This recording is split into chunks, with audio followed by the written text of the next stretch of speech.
Picture yourself at the edge of a vast plain, where the grass bends softly under the breath of the wind. The horizon is unbroken, painted in pale gold by the early morning light. A few birds stir, their wings carrying them across the silence of a world untouched by roads, buildings, or engines. You are standing in a time long before the lines of cities were drawn, long before the weight of stone walls pressed against the earth. Here there is only open space, the scent of wild plants, the echo of animal calls, and the faint crunch of bare feet on the soil. If this quiet scene brings you calm, let it linger with you. And if you enjoy drifting through history's silent landscapes, gently support this channel by liking and subscribing, so more stories can rise in the stillness of night. The world before civilization was not empty, though it often feels like a forgotten canvas in our imagination. It was alive, brimming with people who lived in ways so different from our own that they might feel like shadows. Yet these shadows are our ancestors.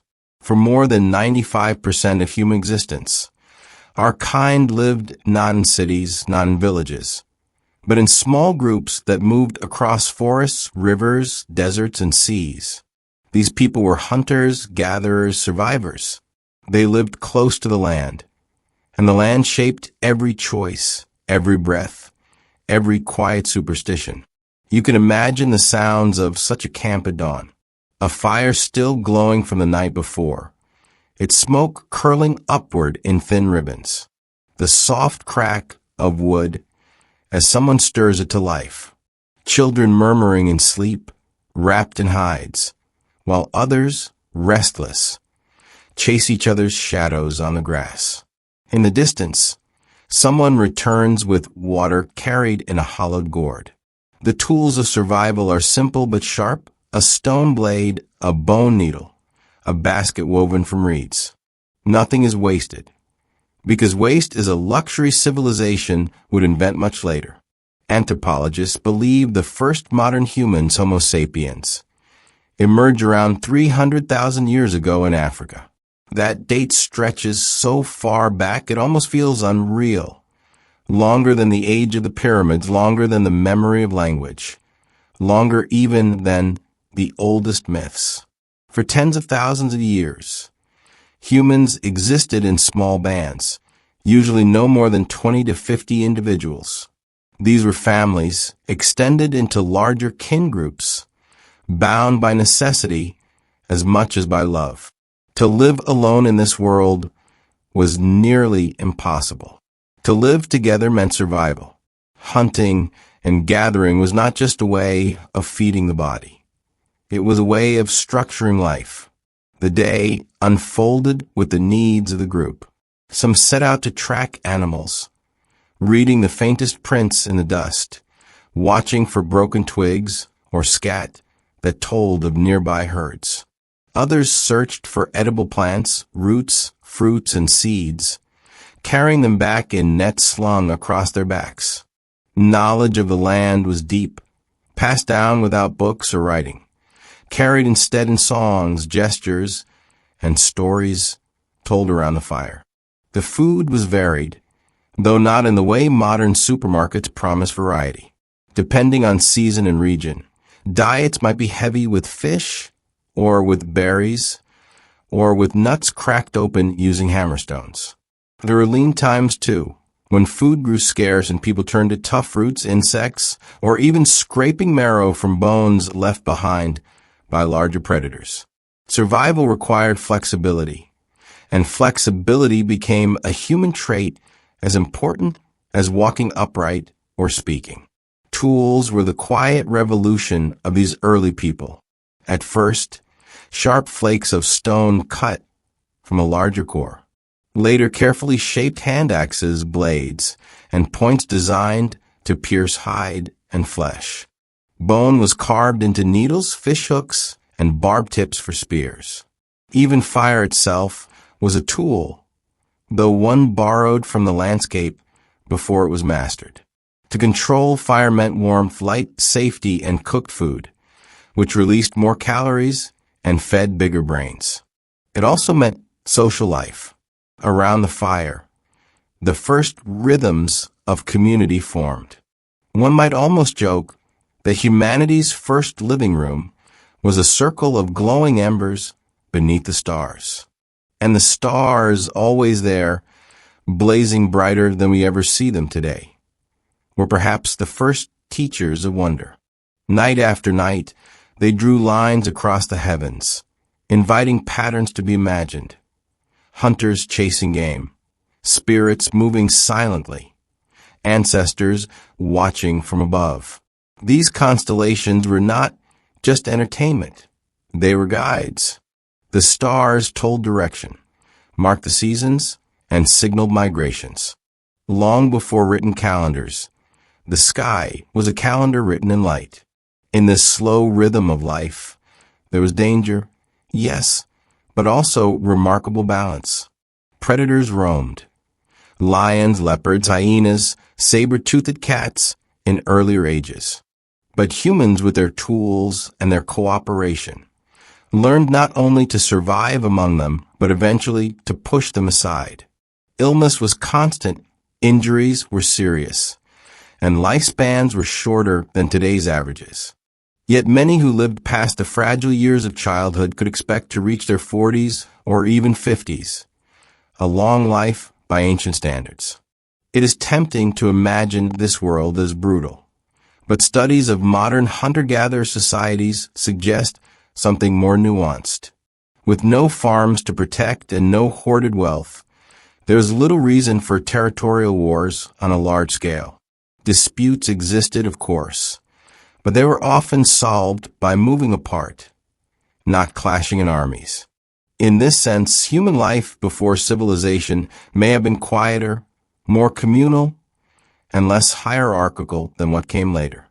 No kings, no slaves, no empires, just small bands, flexible, egalitarian, and bound by mutual need.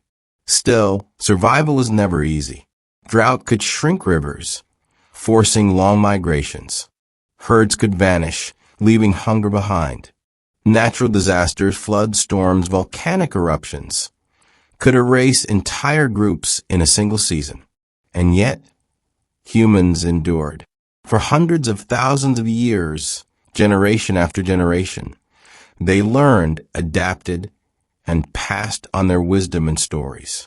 If civilization is a library, these people were its first scribes, though their pages were sand, firelight, and memory. The morning deepens, and you can hear the rhythm of feet moving softly through the grass. Hunters prepare to leave the camp, spears balanced across their shoulders, their eyes sharp, scanning for the smallest signs of life. The air holds a smell of damp earth and smoke, faint but steady, and it clings to their skin like a familiar garment.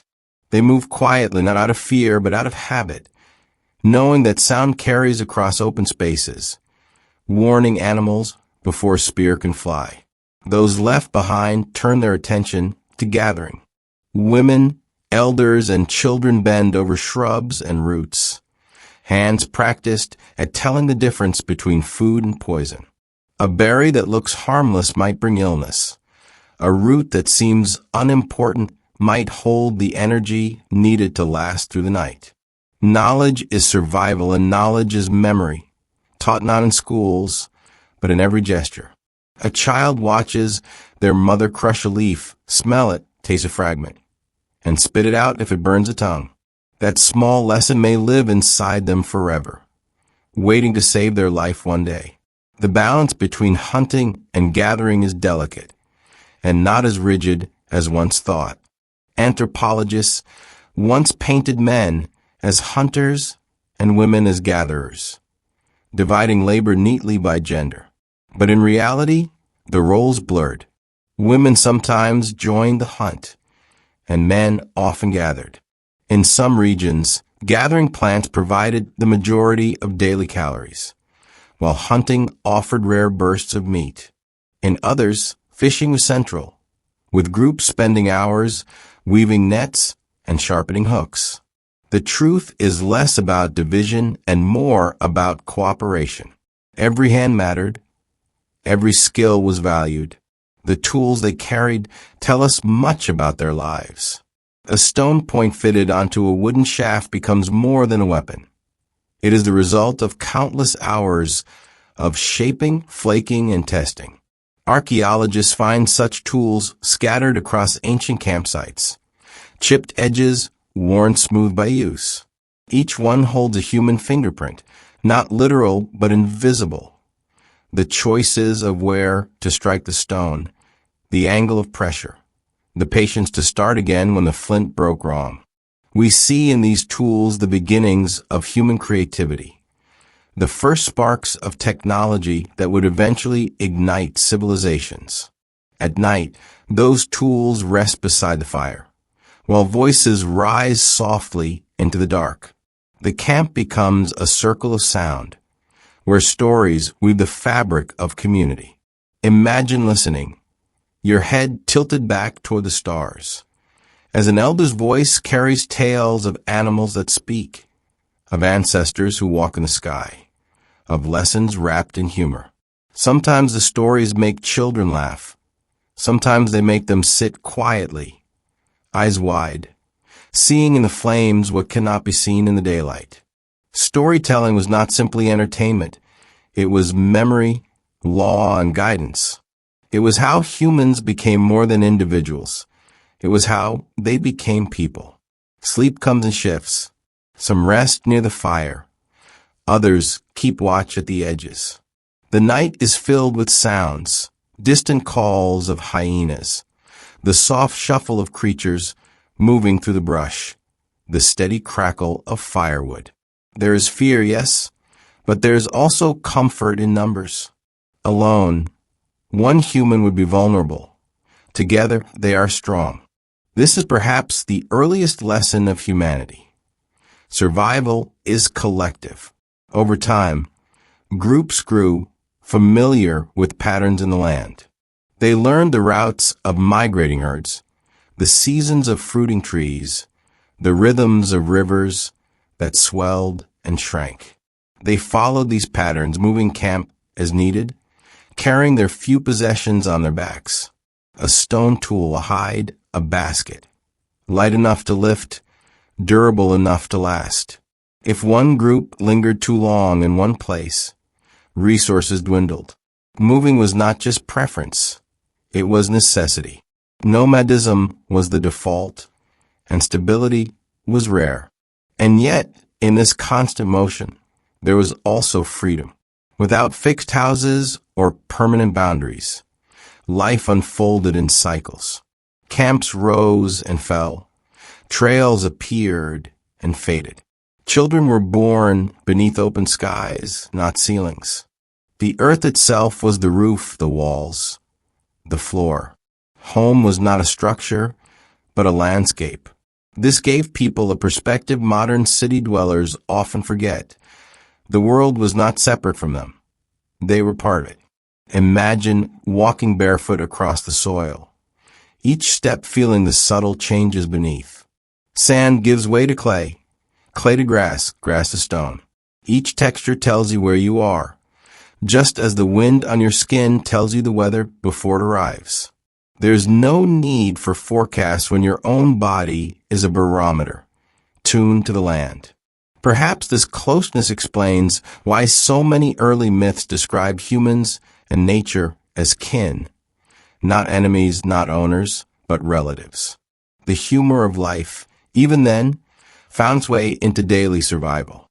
Imagine a hunter slipping in the mud while trying to stalk an antelope, his companions quietly stifling laughter until later, around the fire, when the story becomes a joke told again and again, or a child proudly presenting a basket of berries that turn out to be bitter. The faces of the adults puckering dramatically, exaggerating their disgust until laughter overtakes the camp. Even in a world of constant survival, the small comedy of mistakes lightened the burden. Perhaps humor was as vital as fire. It warmed the spirit when the night grew cold.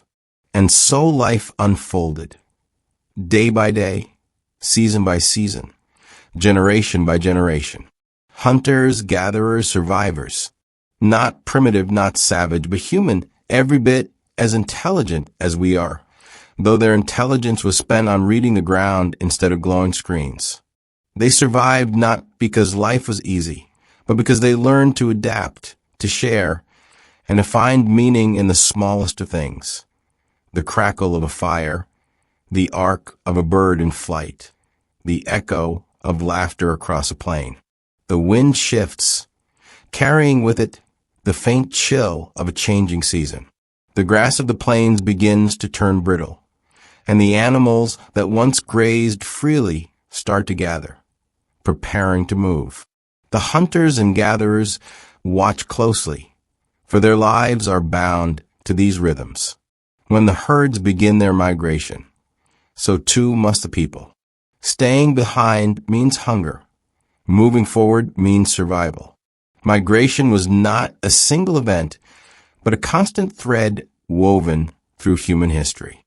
Long before maps or compasses, humans traced paths across the world, guided by stars, rivers, and instincts sharpened through generations.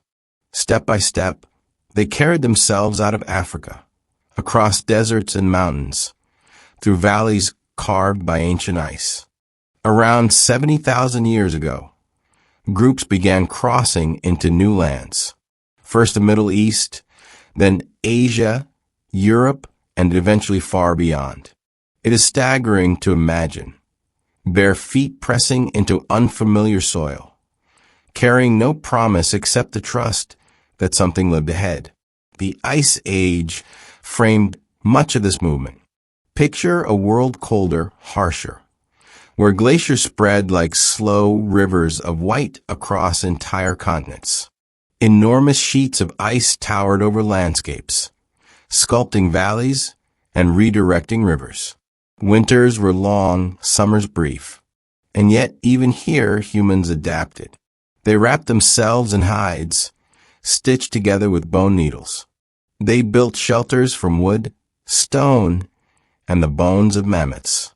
Fire became more precious than ever, its warmth warding off frostbite, its smoke keeping predators at bay. Animals of the Ice Age were formidable companions on this planet. Imagine looking out and seeing a woolly mammoth, its fur thick, tusks curving like great crescents of ivory, or a woolly rhinoceros, heavy and armored, grazing on frozen grass. There were giant elk with antlers spanning wider than a man was tall, and packs of dire wolves roaming in silence. Even the saber-toothed cat still prowled, its fangs glinting in the pale light. For humans, these creatures were both danger and sustenance.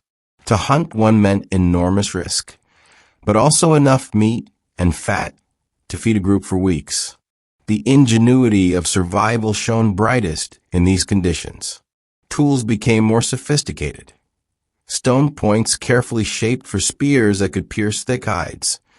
Blades fine enough to skin an animal without wasting the meat beneath. The bow and arrow, though not yet universal, began to appear in some regions, offering hunters distance and precision. Traps and snares were designed, proving that patience could sometimes succeed where speed failed. Gathering did not disappear in the cold. Even in frozen lands, humans sought out roots buried beneath snow, nuts preserved in caches, berries dried and stored for lean months. They learned to follow the habits of animals to find food, where rodents buried seeds, where birds clustered near edible plants. Some groups stored meat by freezing it directly in the natural ice, unknowingly inventing one of humanity's first refrigerators. It was practical and effective, though one imagines the disappointment of discovering wolves had found the same storage site. The spread of humans was not just physical, but cultural. With every new landscape came new stories, new rituals, new ways of seeing the world. In caves, they painted animals with remarkable skill, their figures dancing in flickering firelight. The famous paintings of Lascaux in France, dated over 17,000 years ago, show horses, bulls, and stags etched in ochre and charcoal. These were not simple doodles. They were deliberate, careful, alive with movement. Perhaps they were meant to honor the animals, or to teach younger hunters their shapes, or to summon luck before the hunt. Whatever the purpose, they reveal a truth. Humans were not only surviving, they were imagining. Art was not limited to caves. Beads carved from shells and bones were strung together, worn as decoration. Figurines of animals and human forms were shaped from stone or clay. Their meanings lost, but their existence undeniable. One of the most famous, the Venus of Willendorf, carved around 25,000 years ago, shows a woman with exaggerated features.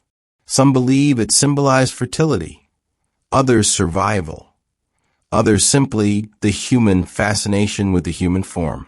In these objects, we see not just hands shaping matter, but minds shaping meaning. Music, too, entered a cold. Flutes made from bird bones have been found in caves in Germany, more than 40,000 years old. Imagine the sound, a hollow, gentle tone drifting through firelit darkness. It may have been used in rituals, or simply to soothe, or to pass long winter nights. Whatever the purpose, it tells us something simple and profound. Even when survival was hardest, humans found space for beauty. Migration carried humans to the edges of the earth. They crossed into Australia at least 50,000 years ago, likely by rafts or boats made from wood and reeds. Reaching this distant continent was no small feat, requiring courage, cooperation, and trust in waters that stretched beyond sight. In Australia, they encountered landscapes and animals unlike any seen before. Kangaroos, emus, marsupials that puzzled and inspired. Rock art there, some of the oldest in the world, records their presence, stretching human memory across continents. Later, around 20,000 years ago, groups crossed into the Americas, likely following herds across a land bridge known as Beringia, which once connected Siberia to Alaska. From there, they spread southward, adapting again to deserts, forests, and plains. Within a few thousand years, humans had reached the southern tip of South America. The speed of this expansion is astonishing, proof of human adaptability, curiosity, and resilience. One could pause here and reflect on the humor of it all. Tiny bands of humans, with no maps, no satellites, no written guides, somehow managed to populate every corner of the globe. Today, many of us struggle to find the right turn even with GPS barking directions from a dashboard. Yet these ancestors, guided only by instinct and memory, walked the world into familiarity. If survival is the greatest accomplishment, exploration is perhaps the most daring. Through these migrations, languages splintered and multiplied. Each group carried words like seeds, scattering them across continents. The languages of today, thousands of them, can be traced back to these early divergences. Even without writing, humans crafted intricate systems of sound, able to describe the world in detail, to teach, to warn, to sing. Language was the invisible tool that bound groups together more tightly than rope or hide. And so, as ice advanced and retreated, as rivers carved deeper valleys, as forests grew and shrank, humans moved. Hunters, gatherers, survivors, always watching the land, always adapting, always carrying forward the memory of those before them. Step by step, they built the foundation for what would one day become civilization, though they could not have imagined cities or empires. For them, the world was already vast enough, and survival itself was victory. As the fire flickers lower and the night sky arches overhead, thoughts drift beyond the immediate needs of food and shelter. For early humans, Survival was never only about the body. There was also the unseen, the mysteries of life, death, and the forces that shaped the world around them. Out of these mysteries, the first spiritual beliefs began to take root. Imagine a group gathered around a burial site. The body of a companion, wrapped in hides, lies nestled in the earth, surrounded by objects, a carved figurine, a handful of ochre, perhaps tools once used in life. These gestures tell us something profound. To bury the dead with care means to believe that life does not end at death, or at least that memory deserves respect. Some of the oldest graves, found in places like Shanidar Cave in Iraq, show evidence of flowers left beside the body nearly 60,000 years ago. Whether symbolic or practical, it reflects tenderness and perhaps a glimpse of ritual. The natural world became a canvas for belief. Thunder rumbling across the sky could not be explained by science, so it became the voice of a spirit. A river that swelled and shrank carried its own will. The sun rose and fell with dependable rhythm, and so it was honored as a giver of life. Animals, too, became sacred. Powerful presences not just hunted, but revered. To paint a bison on a cave wall was not only to capture its image, but perhaps to summon its spirit, to acknowledge its importance, or to ask for its return in the hunt. Spirituality among hunter-gatherers was woven seamlessly into daily life. There were no separate temples, no towering structures. The temple was the world itself. A grove of trees could be sacred, a mountain a dwelling place of ancestors, a spring the site of offerings. Rituals may have been simple: chants, dances, the rhythmic beat of a drum, the rising smoke of fire carrying prayers into the sky. These practices bound groups together, strengthening not only faith but community. Music and dance were central to these rituals. Around a fire, the beat of hands on stretched hides created rhythm. Voices joined in unison, and bodies swayed in patterns passed down over generations. It is easy to picture the joy of such moments, where survival was temporarily set aside and expression became a way of being. Some anthropologists suggest that dance may have served practical purposes too, strengthening group bonds, rehearsing coordination, even intimidating rivals.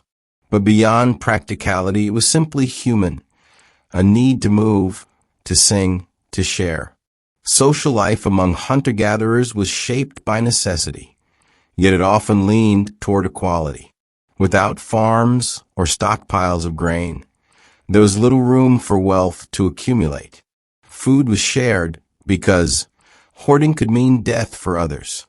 Leadership, when it existed, was usually situational.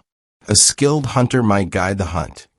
An experienced elder might settle disputes, but power was fluid, not fixed.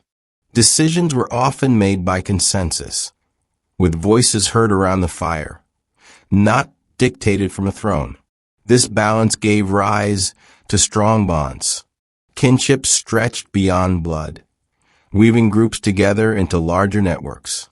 Marriages connected families, and alliances ensured mutual support in times of need. Trade, too, began to appear in its simplest forms.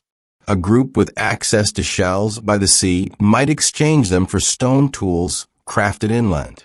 These exchanges carried not only goods, but ideas, stories, and even songs. Slowly, human culture began to spread across distances, carried on the shoulders of wanderers. Children in these groups grew up not in isolation, but surrounded by community. Every adult had a hand in teaching how to track an animal, how to weave a basket, how to tell the difference between safe berries and bitter ones. Games mimicked adult tasks, turning play into preparation. A child throwing small stones at a target was not just passing time. They were practicing skills that might one day save lives. In this way, knowledge flowed effortlessly from one generation to the next, carried not in books, but in bodies and voices. And then there were moments of reflection, when silence became as important as speech. Picture an elder sitting at the edge of camp, gazing across the horizon. They might watch the flight of birds, the slow drift of clouds, the play of shadows on distant hills. In that quiet, meaning was found. For early humans, the world was full of signs. Cracks in the earth after a rain, the sudden absence of birdsong, the tilt of the moon. Every detail spoke, and every attentive ear could listen. The humor of life, too, found its way into ritual and story. A shaman tripping over their own elaborate costume may have sent children into stifled giggles, reminding everyone that even those closest to the spirits were still human. A song sung too off-key could bring laughter, lightening the heaviness of fear or grief. These moments show us something enduring, that humor, even in sacred times, was not a violation but a comfort. As groups grew and moved, their beliefs shifted, adapting to new landscapes. In the cold, fire spirits may have been honored. In forests, the spirits of trees and animals may have been central. Along coasts, the sea itself became a force to respect, its tides tied to mysterious cycles of the moon. What all these beliefs shared was a recognition of connection. Nothing stood alone. Humans, animals, rivers, stones, all were threads in the same fabric. And beneath it all, one truth echoed. Survival was not just physical, but emotional. Not just the body's endurance, but the mind's ability to find meaning. Without ritual, without story, without belief, life would have been a string of tasks, stripped of depth. With them, even the simplest acts, lighting a fire, burying a companion, painting a figure on a wall, became part of something greater. Thus, in the quiet spaces between hunts, in the long nights of winter, in the laughter of children and the chants of elders, humanity's inner world was born. The seeds of culture, of art, of spirituality, all sprouted from the soil of survival. Hunters, gatherers, survivors. They were also dreamers, thinkers, and makers of meaning. The air grows warmer, and seasons begin to stretch in new directions. Ice that once gripped the land retreats, revealing valleys thick with plants and rivers swelling with fresh water.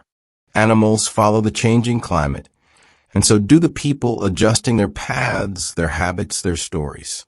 These shifts mark the beginning of a slow, quiet transformation, one that would, over thousands of years, reshape the very fabric of human life.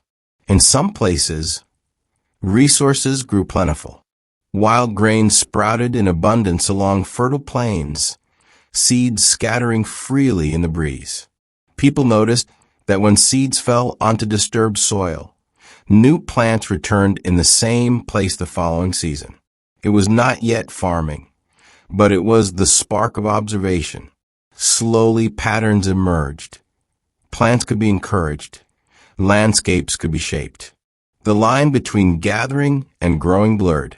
The Natufians, who lived around the Levantum 12,000 years ago, are among the first known to experiment with this balance. They harvested wild cereals with flint sickles, storing grain in stone pits. Their camps became more permanent, built with stone foundations, suggesting that moving constantly was no longer necessary.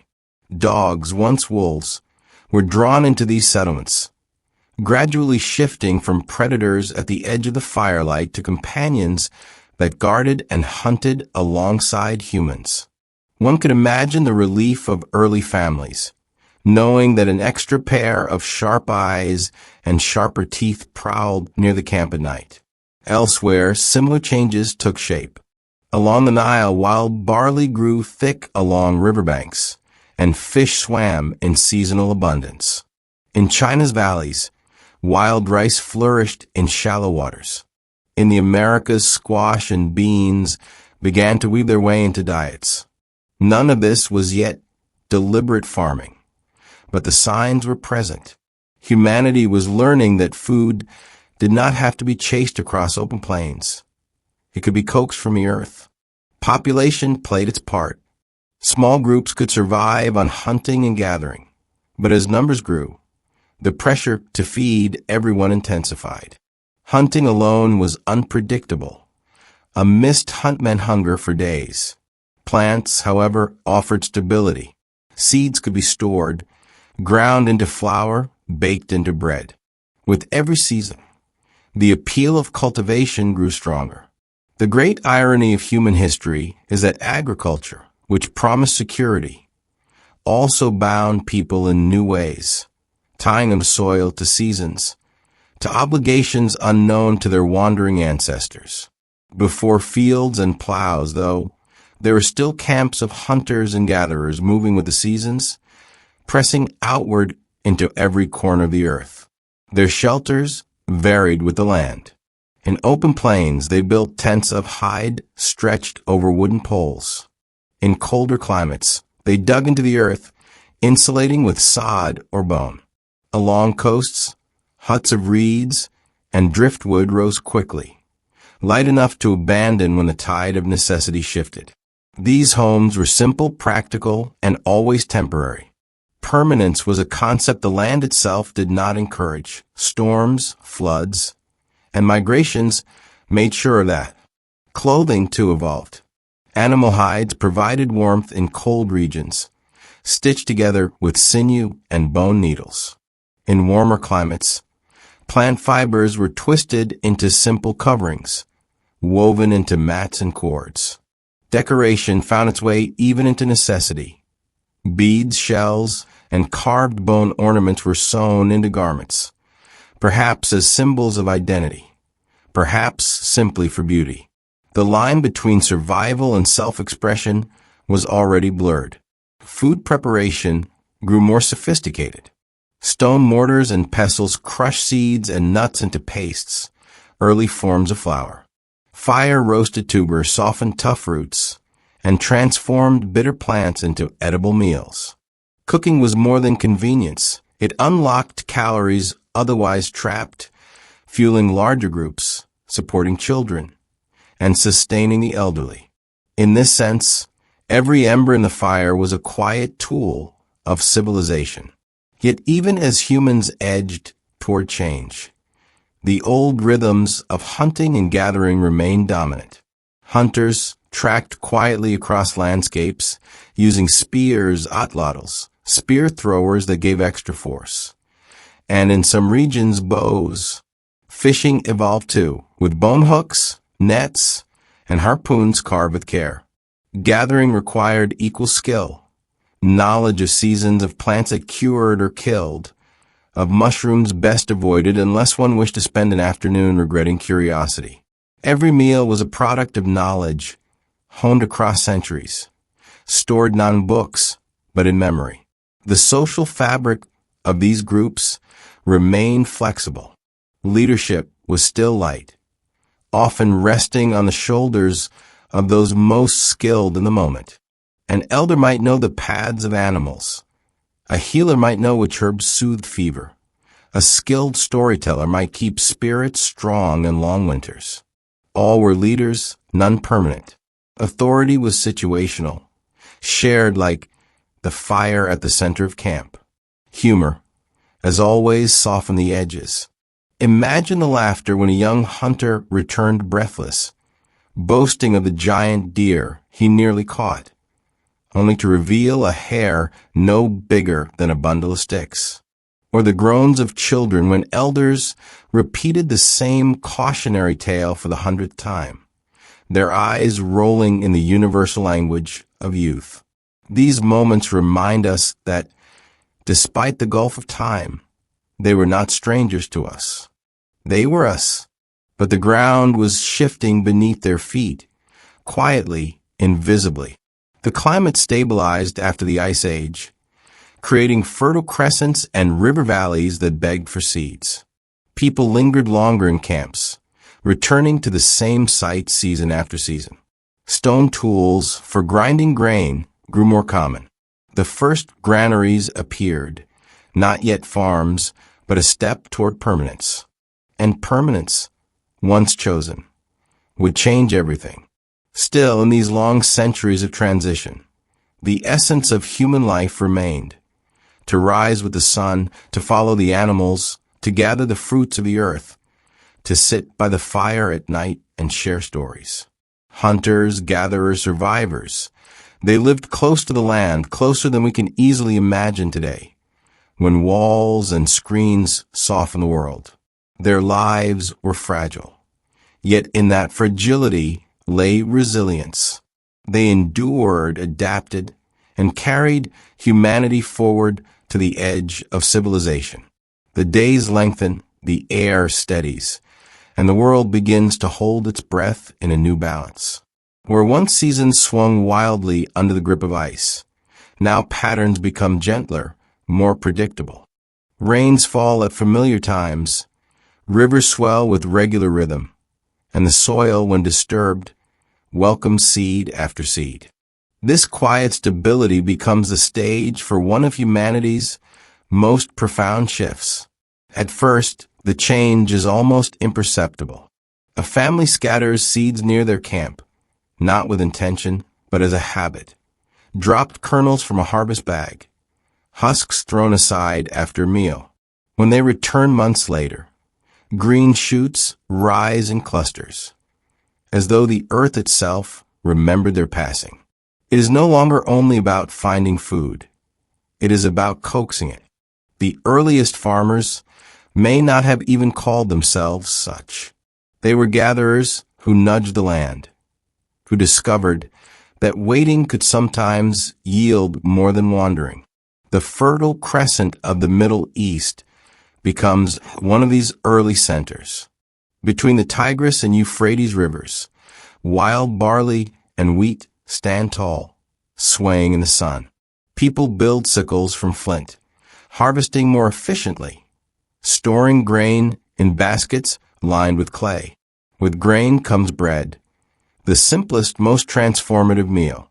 Flat, baked over hot stones, it is easy to carry, easy to share, and it lasts longer than raw seeds. Bread becomes more than food. It becomes a promise. Villages take shape, slowly, almost shyly. At first, they are clusters of huts near water, walls woven from reeds or built from mud brick dried in the sun. Families return season after season until eventually, leaving becomes unnecessary. Permanence takes hold. Fires burn in the same hearths year after year, smoke rising from the same roofs. Graves accumulate near the village, anchoring memory in place. Home is no longer the horizon. It is the soil beneath one's feet. Other parts of the world echo this transformation. Along the Yellow River in China, rice begins to be cultivated in small, muddy plots. Along the Nile, the annual flooding leaves behind rich silt, ideal for barley and flax. In the Americas, maize begins its journey from a humble grass into the crop that would sustain civilizations. In the highlands of Peru, potatoes take root, resilient and nourishing. Farming is not one invention, but many, unfolding in parallel, each tuned to the rhythms of its land. Animals, too, begin to change. Goats, once wild, are coaxed into pens, their milk and meat providing steady sustenance. Sheep follow, their wool offering warmth. Pigs root near human camps, feeding on scraps, becoming part of the settlement's rhythm. Later, cattle and horses join, their strength harnessed not only for food, but for work. The partnership between humans and animals deepens, shifting from predator and prey into something more complex. Coexistence. With food storage comes something unfamiliar, surplus. For the first time, people can gather more than they need in a single day, setting aside baskets of grain, jars of dried fish, stores of nuts and fruit. Surplus changes everything. It allows for larger families, for settlements to grow, for specialists to emerge. Not everyone needs to hunt or gather. Some can focus on making tools, weaving baskets, or carving ornaments. The seeds of society, as we know it, are sown in these moments, quietly, almost invisibly. Yet, with permanence comes new challenges. Fields must be tended, weeds cleared, pests chased away. A harvest lost to drought or flood can mean disaster for an entire village.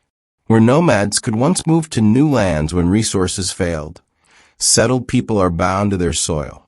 Farming provides abundance but also fragility, tying survival to forces beyond control. In this way, humanity traded freedom for stability, mobility for roots. The rhythm of daily life shifts. Mornings are spent tending to animals, walking fields, grinding grain. Afternoons bring weaving, tool-making, building. Evenings remain much the same. Families gathered around fires, stories shared. Music played on simple flutes and drums. But the stories begin to change. They speak not only of the hunt, but of the harvest, of spirits tied to fields, of gods who bring rain and sun. Belief adapts to the soil, just as people do. Villages grow into networks. Trade expands, carrying obsidian blades across deserts, seashells far inland, pigments from distant mountains. These exchanges knit humans into wider webs, where ideas travel as readily as goods.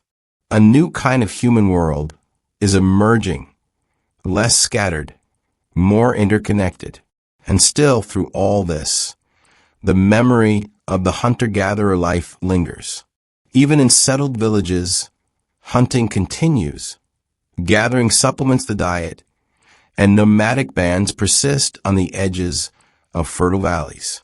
The two ways of life coexist for millennia, each shaping the other. Farming offers security.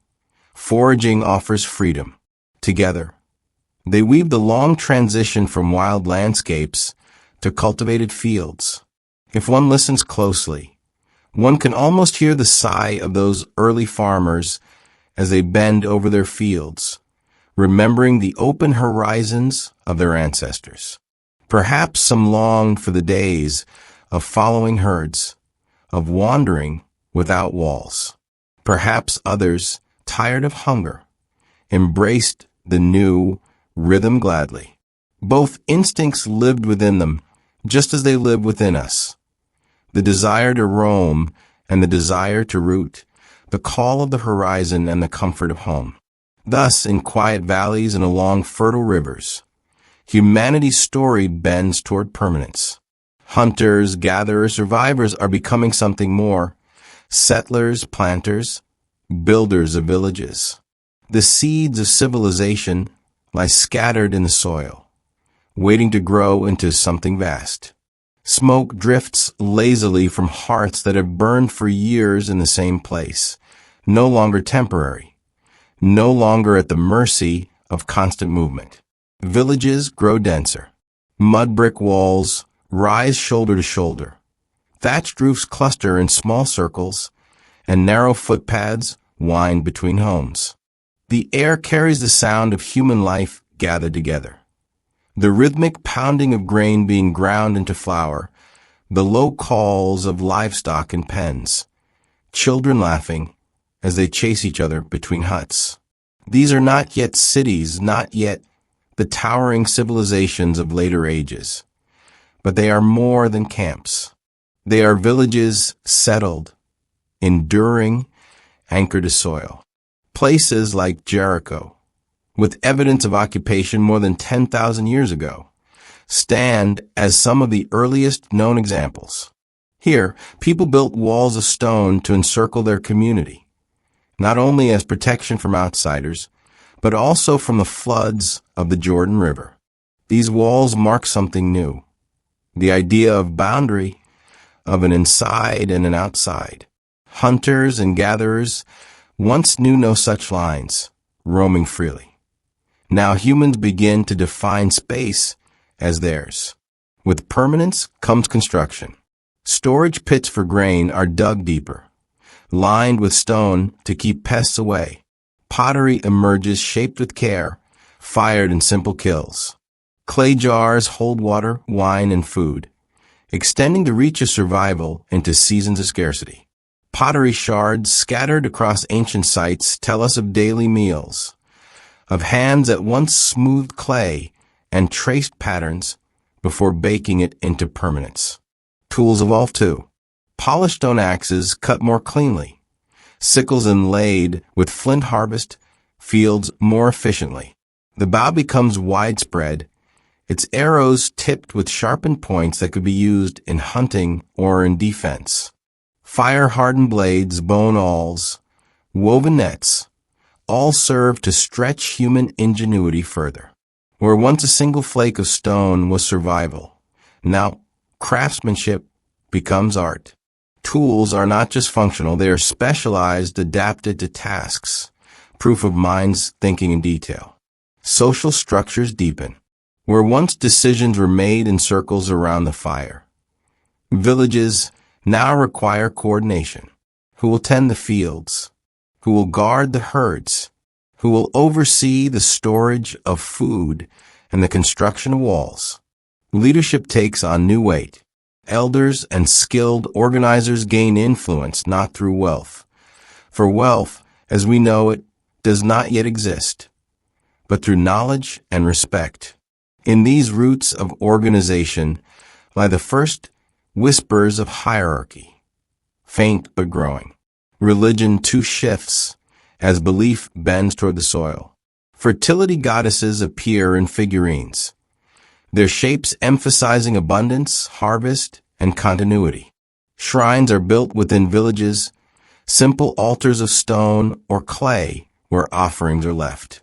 At Göbekli Tepe, in what is now Turkey, massive stone pillars carved with animals stand in circular enclosures, dating back more than 11,000 years. The effort to build such monuments suggests coordinated labor, shared belief, and a spiritual vision that reached beyond daily survival. These were not homes but sacred spaces, places where humans gathered to honor forces greater than themselves. Trade strengthens bonds between villages. Obsidian from volcanic mountains is carried hundreds of miles, its glassy surface prized for sharp blades. Seashells make their way far inland, worn as ornaments, tokens of distance and beauty. Pigments, hides, tools, all flow between groups, exchanged not only for goods, but for stories, news, and alliances. In these exchanges, humanity learns that connection can extend beyond kin, that strangers can become partners. Daily life, though, remains grounded in simplicity. Mornings begin with the crow of birds, fires rekindled, bread baked on hot stones. The smell of smoke mingles with that of grain, with herbs ground into stews, with meat dried on racks in the sun. Children gather water from streams, returning with jars balanced carefully. Women weave baskets and mats, their fingers tracing patterns older than memory. Men repair tools, sharpen blades, mend walls. Evenings bring laughter, music, and the glow of firelight. Though life is changing, the heartbeat of community remains steady, familiar, calm. Yet challenges grow sharper. Larger groups mean more mouths to feed. Diseases once rare among scattered bands now find easier passage in crowded villages. Close contact with animals introduces new ailments, the beginnings of plagues that will later sweep through civilizations. Disputes over land and water arise, no longer solvable by simply moving away. For the first time, humans begin to confront the complexities of permanence, the benefits of stability balanced against the burdens of proximity. Still, humor endures. Imagine a villager tripping over a clay jar, its contents spilling into the dust, prompting groans and laughter from onlookers. or the light-hearted complaints of elders who remember the better days, when food could be found without hours bent over fields, their nostalgia met with knowing smiles. Such small moments remind us the human spirit adapts with as much resilience as human body. And so, from the dust of ancient plains and the banks of rivers, villages rise. Hunters, gatherers, survivors have not vanished. They still roam the forests, still follow herds across the steppes. But alongside them, a new way of living takes root. Fields, pens, and walls reshape the landscape, just as they reshape the people themselves.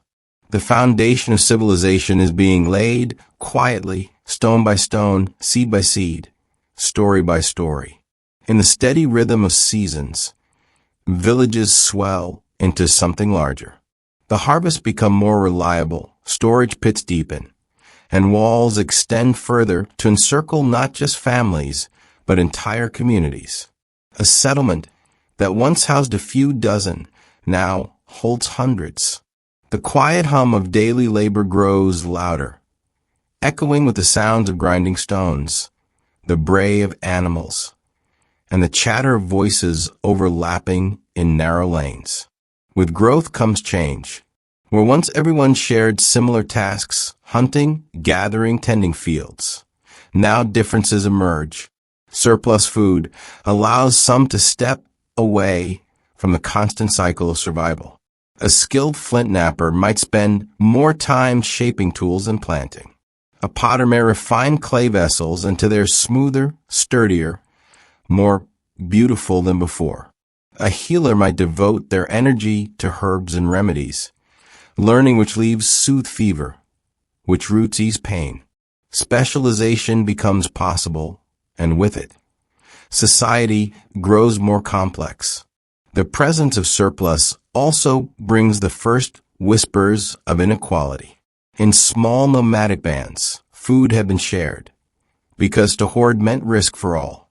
But in larger villages, with stored grain and penned animals, differences begin to appear. Some households gather more than others. Some fields yield better harvests. Those who control storage may gain influence, their granaries becoming symbols of security and of power. The seed of hierarchy lies here, germinating quietly in the soil of abundance.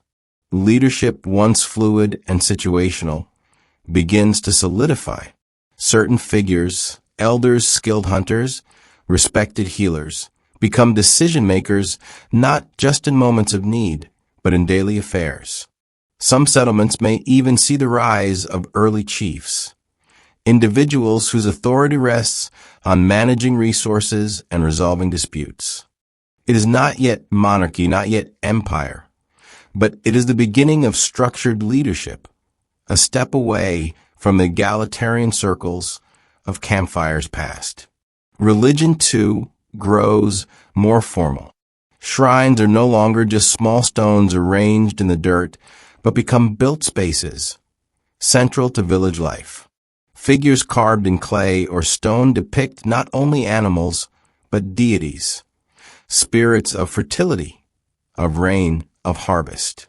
Rituals tied to the soil become collective events, with entire communities gathering to sing, dance, and offer thanks or pleas. Priests or shamans may begin to hold special roles, guiding ceremonies, interpreting signs, claiming closeness to forces unseen. Belief, once woven seamlessly into every act, now gains structure, echoing the growing order of society itself. Trade stretches further. Paths between villages become well-worn trails, carrying not only goods, but stories and alliances. Obsidian, salt, and shells travel across regions, exchange for grain, hides, or crafted tools. Over time, these trade routes knit together a web of human contact, setting the stage for the first long-distance networks. Imagine a villager holding an obsidian blade, its glassy edge gleaming, knowing it came from a volcano hundreds of miles away. Such objects carry not only utility, but wonder, tangible proof of a wider world. The rhythm of daily life remains, but it is now marked by new patterns. Children grow up not just learning to hunt or gather, but watching potters shape clay, listening to elders recite histories, observing farmers as they tend fields that no longer move with the seasons. Songs sung in the evening may speak not only of wild animals and open horizons, but of harvests, walls, and gods tied to fixed places. The imagination of humanity begins to root itself in the permanence of settlement. Challenges grow in tandem with progress. Crowded living spaces bring sickness more easily. Pests invade stored grain.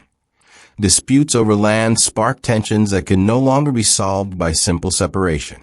For the first time, warfare, small and localized, begins to flicker at the edges of human history. Spears once thrown at deer or antelope may now be raised against neighboring villages. The soil that gives life can also give reason for conflict. Still, within this new world, humor finds its place. A farmer stumbling into a mud pit while chasing a runaway goat. The goat bleating triumphantly as the family laughs. Children sneaking grain from a storage jar, only to be caught with cheeks bulging, their scoldings softened by smiles. These small moments remind us that even as society grows complex, the core of humanity, the ability to laugh, to share joy, remains untouched.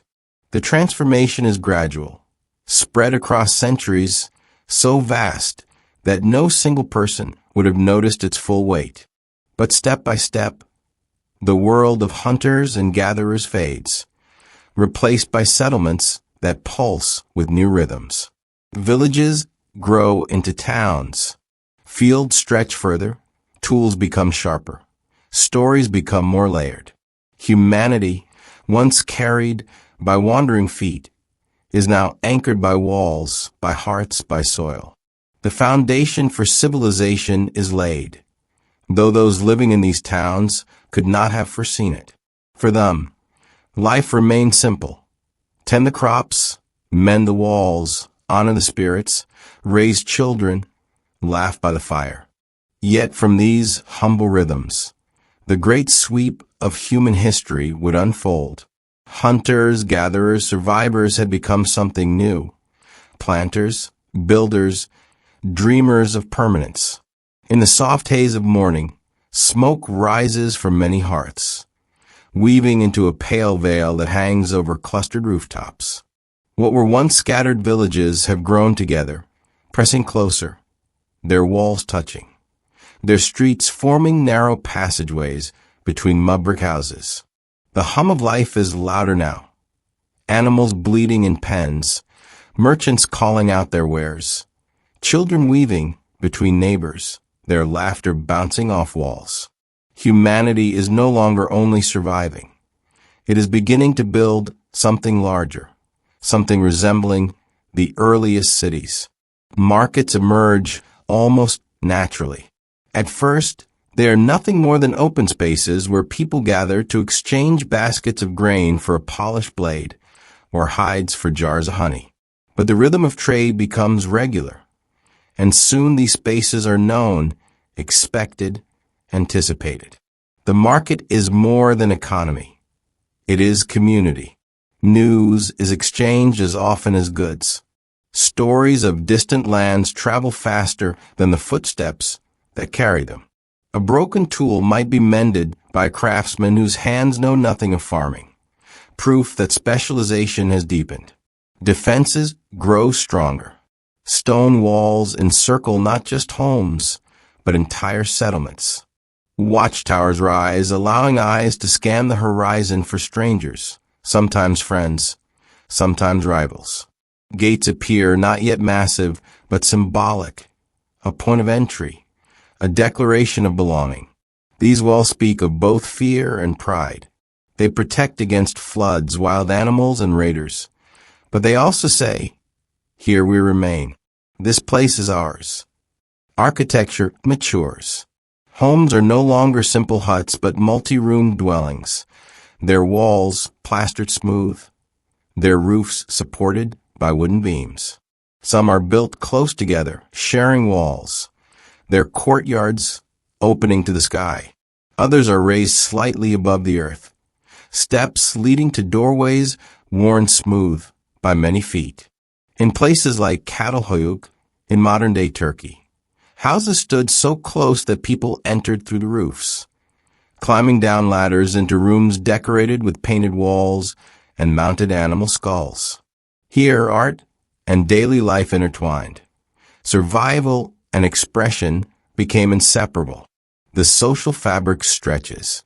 Specialists, potters, weavers, metalworkers gain recognition. Their skills set them apart. Their products valued not just for use but for beauty. Trade expands further, with caravans carrying salt, obsidian, and shells across vast distances. A farmer's grain might travel to a village they will never see, exchanged and re-exchanged until it feeds someone 100 miles away. Humanity, once bound to small circles, now stretches its hands across continents. Religion continues its transformation. Shrines grow larger, adorned with carvings, painted with symbols. Priests or shamans hold defined roles, guiding rituals, interpreting omens, and organizing festivals. The gods of harvest, rain, and fertility take shape in shared imagination, binding communities through common belief. Rituals are no longer only for small families, but for hundreds gathered together, voices lifting in unison, their chants echoing across stone courtyards. Leadership shifts with these changes. Authority now requires more than wisdom in hunting or farming. Leaders must resolve disputes, manage resources, and organize defenses. Some rise through respect, others perhaps through strength or cunning. With surplus food and goods to distribute, leadership gains weight and inequality sharpens. Families with larger fields or more livestock begin to hold greater sway. The first faint outlines of class appear, as uneven as the lines of fields scratched into the earth. Daily life, however, still carries its simple rhythms. At dawn, fields call to farmers, animals bleat for care. Fires are rekindled in courtyards. Women spin fibers into thread, weaving mats, ropes, and garments. Men repair tools, dig irrigation ditches, and barter for goods at the market. Children run barefoot through the dust, chasing each other past walls painted with ochre, their laughter rising above the weight of responsibility. Meals are shared, bread torn and dipped into stews. Stories told with hands gesturing as much as voices. Challenges persist, magnified by size. Diseases spread more easily among dense populations. Crops fail under drought, leaving hundreds vulnerable instead of dozens. Conflicts with neighboring settlements grow sharper. Raids launched not just for survival, but for advantage. The soil that gives abundance also binds people to its cycles of success and failure. For all the progress, uncertainty remains. And yet even here, humor threads through life. A farmer complains that his goats are more stubborn than the river stones, earning laughter from neighbors who know the truth of it. A pot cracks in the kiln, and the potter mutters curses so creative that the entire market chuckles. Children mimic the serious tone of elders in play, their exaggerated voices provoking smiles. The laughter is soft but enduring, a reminder that even as society grows heavier with complexity, the lightness of being human does not vanish. Step by step, settlement becomes something larger. Villages become towns, towns edge toward cities. Streets echo with footsteps, walls rise higher, markets buzz with trade. Humanity has walked far from its beginnings as hunters and gatherers, Yet the same hands that once shaped stone blades now stack bricks, weave fibers, and carry jars of grain. The same voices that once whispered stories under the stars now call out across courtyards, binding larger groups into fragile but growing communities. Hunters, gatherers, survivors. They are now builders, organizers, dreamers of permanence. The seeds of civilization have sprouted, not in sudden bursts but in quiet increments, each generation layering stones upon the work of those before. What began with a campfire on an open plain now glows in the hearts of towns, steady, enduring, preparing humanity for the great civilizations yet to come. The river glimmers under the sun, wide and patient, carrying silt and memory in its slow current. Along its banks, fields stretch in neat rows, no longer scattered patches of wild grain, but carefully tended plots.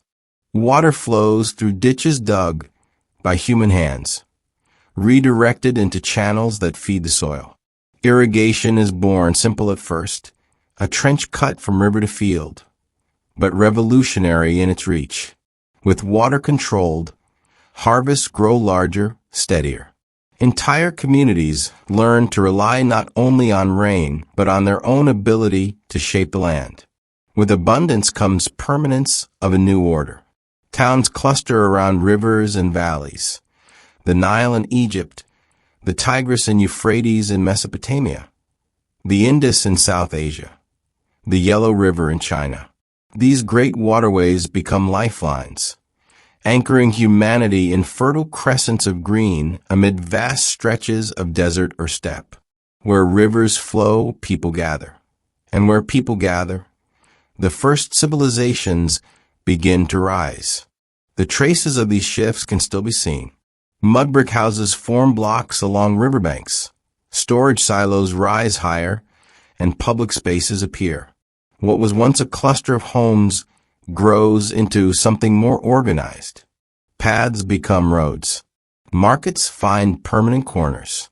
Temples rise at the center, their walls heavier, their altars larger. These are not yet the monumental ziggurats or pyramids, but their seeds are visible in the stacked stones and decorated walls of early shrines.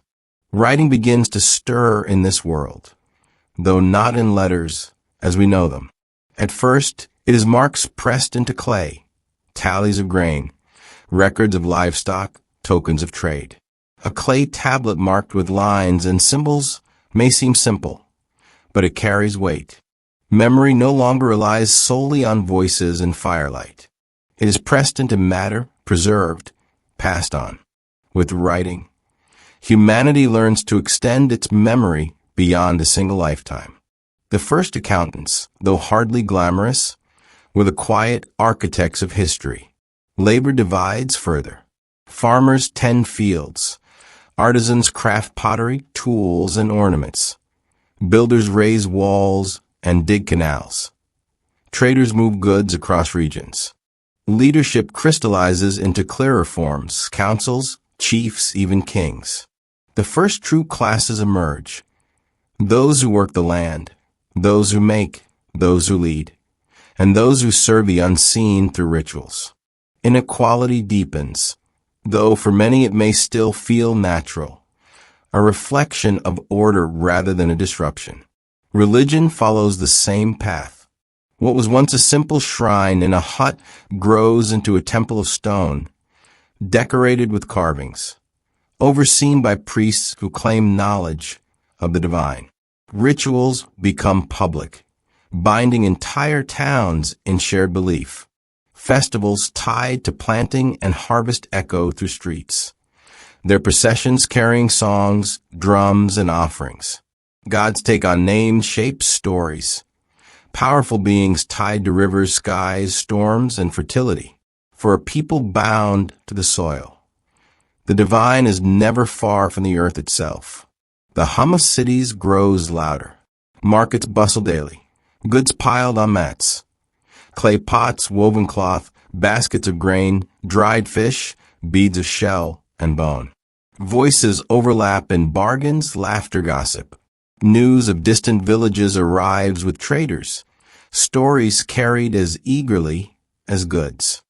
Life, once defined by small circles, now stretches into networks that span valleys and mountains.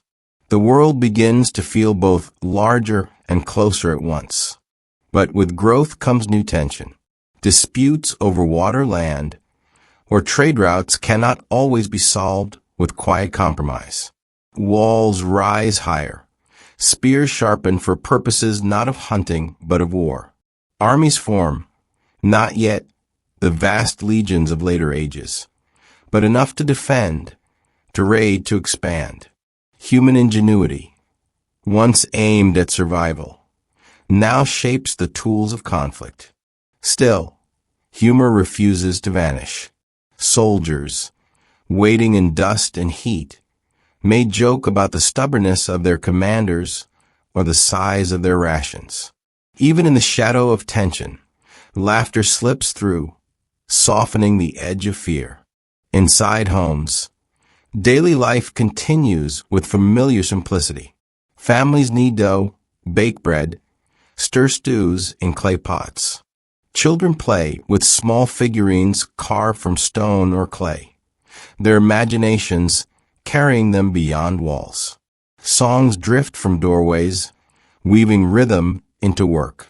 In the background, the steady beat of life persists, unchanged in its essence even as its setting transforms. The city, still young, is fragile. Floods can sweep away fields. Drought can turn abundance into famine. Disease spreads quickly through crowded streets. Leadership falters or disputes fracture peace.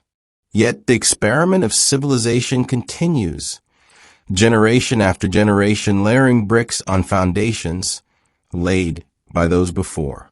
Humanity learns not only to endure but to organize, to create patterns of life greater than any one family, any one band. From hunters, gatherers, and survivors come farmers, builders, and scribes. From temporary camps come permanent homes. From scattered voices around campfires come chants rising in temples. The arc is vast, but the thread is unbroken.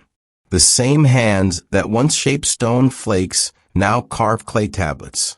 The same eyes that once scanned horizons for herds now watch rivers for signs of flood. The essence remains: adaptation, survival, resilience.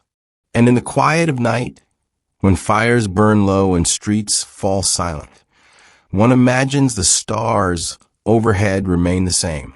The constellations that guided hunters across plains still shine above early cities, their patterns unchanged. Humanity, though settled, still lifts its gaze skyward, still wonders, still dreams. The city may rise, but the stars remain, linking the present to the deep past where it all began. The stones begin to rise higher, stacked not just for shelter, but for meaning. In the heart of early cities, walls stretch upward into monumental forms, dwarfing the homes that cluster around them. Temples and public buildings mark the skyline, their sheer size declaring the power of human hands and the weight of shared belief. What was once a modest shrine becomes a stepped platform, a ziggurat in Mesopotamia, its layers climbing toward the heavens, its stairways carrying prayers upward. The act of building such monuments is as important as the monuments themselves. Entire communities gather to lift stones, shape bricks, and carve beams. Labor is organized, directed, and sustained across seasons. The structure becomes not only a place of worship, but a symbol of unity. Standing at the base of such a temple, a farmer or potter would look upward and see more than stone. They would see themselves, their neighbors, their community woven together into something enduring. Writing, too, grows more intricate. What began as tallies of grain pressed into clay evolves into symbols for ideas, names, and events. cuneiform in Mesopotamia, hieroglyphs in Egypt, scripts along the Indus Valley, each one a thread in the tapestry of memory. Records of trade become laws, contracts, hymns, and myths. Scribes, seated cross-legged with reed styluses, scratch meaning into wet clay or paint symbols onto papyrus. The words of one generation can now reach the next, not as fragile echoes, but as permanent marks. Myths take form in these writings, echoing stories once told by firelight.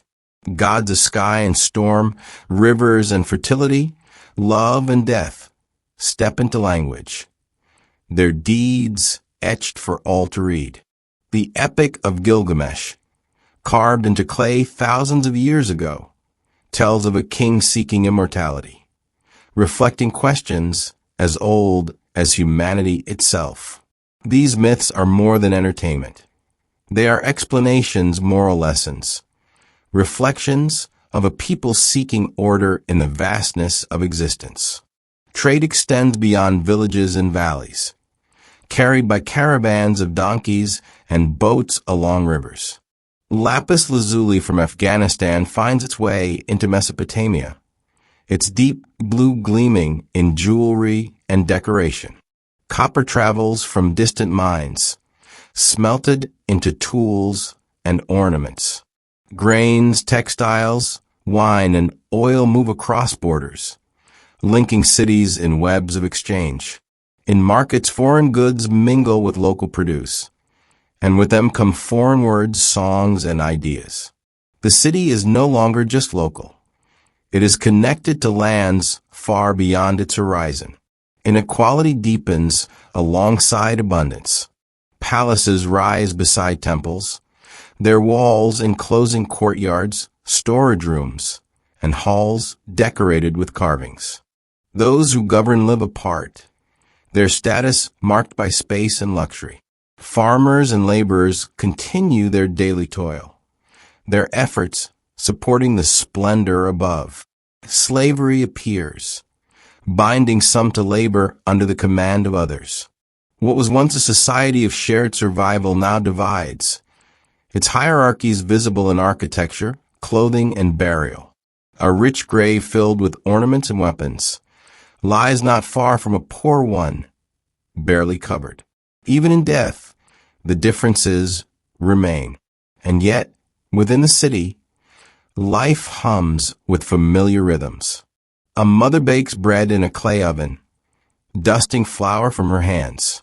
Children chase each other through courtyards, their voices rising above the market noise. A craftsman bends over a wheel, shaping clay into vessels, humming softly to himself. At dusk, families sit in doorways sharing meals, exchanging stories, watching the fading glow of the sky. For all the grandeur of temples and palaces, the city is built from these simple moments, repeated day after day. The city also amplifies challenges. Crowds bring disease. Refuse collects in streets. Disputes require stronger authority. Laws are written, carved into stone, displayed in public.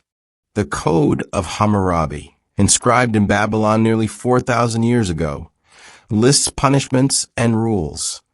A reminder that order now requires more than trust.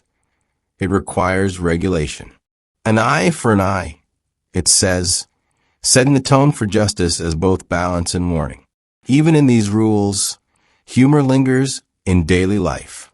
Traders in the market exaggerate the quality of their goods, their customers rolling their eyes knowingly. Children draw crude shapes in the dust, their first attempts at writing more playful than precise. A farmer complains loudly of taxes, his grumbling met with nods and chuckles from neighbors who share the same burden. The weight of civilization is heavy, but the laughter of its people keeps it from crushing the spirit. Art blossoms not only in temples, but in homes and workshops. Pottery is painted with patterns. Statues are carved with intricate detail. Songs are composed for festivals.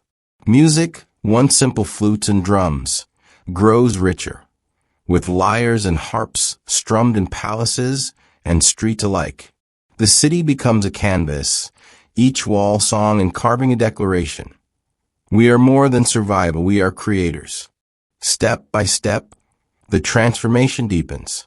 Hunters, gatherers, survivors are now farmers, builders, scribes, traders, artists. The campfire circle has become the marketplace. The whispered story has become the written epic. The shrine of stone has become the towering temple. Civilization, once unimaginable, now stands tall along riverbanks and plains, shimmering in the morning sun. And still, above the city's smoke and stone, the stars remain. The same constellations that guided nomads now shine above monuments. A child looking upward from the rooftops of UR or Memphis sees what their ancestors saw on plains and deserts. The endless sky, the quiet reminder that humanity, no matter how settled, is always part of something greater. The city grows outward and upward, its walls stretching farther into the plain, its towers rising higher above the rooftops. What began as clustered huts and modest shrines now swells into centers of power, hubs of trade, and symbols of permanence. Fields expand in every direction, fed by irrigation canals that shine like silver veins across the earth. Roads emerge, trodden smooth by countless feet and hooves, carrying goods, armies, and messengers. The villages that once stood alone are now drawn into the orbit of something larger, an empire in the making. Kings appear, their authority carved into stone and etched into memory. Some rise from respected leaders of villages, others from conquerors who take by force what neighbors could not resist. Thrones of wood and stone become symbols and crowns, whether of gold or reeds. Mark those who claim dominion. Their names echo through generations, bound to monuments, inscribed in clay, proclaimed in ritual. For the first time, humanity experiences the weight of centralized power, where one voice can command thousands. Armies form under these rulers, their purpose shifting beyond defense into conquest. Spears and shields, once tools of survival, march in rows across fields.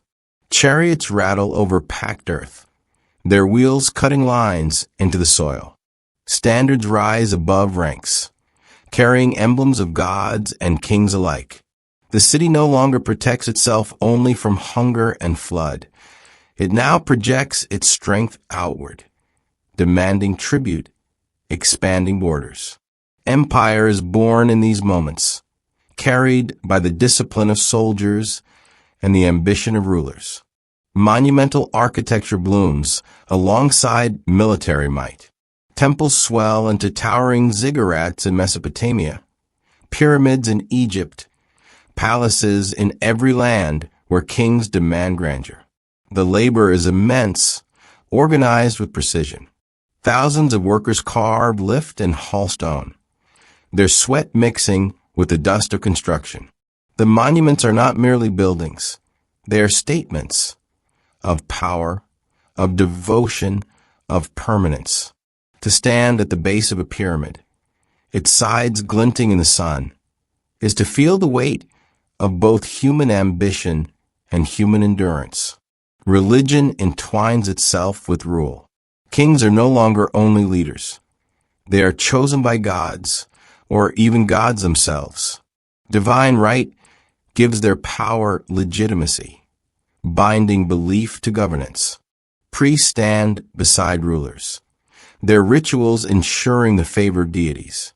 Festivals grow more elaborate, uniting entire cities in processions of music, incense, and offerings. Gods are not abstract. They dwell in temples, ride in statues, and shape the destiny of people. Faith, power, and survival are now inseparable. Writing deepens, spreading from accounts to literature, from laws to prayers. Scribes record the victories of kings, the decrees of rulers, the genealogies of dynasties. They write contracts for trade, hymns for temples, stories for posterity. Clay tablets pile in archives, papyrus scrolls line shelves. Words become a tool of governance as much as of memory. The written law holds more authority than the spoken promise. For the first time, humanity's rules are fixed not just in custom, but in text. Trade flourishes under the order of empire. Caravans stretch across deserts, laden with spices, metals, textiles, and grain.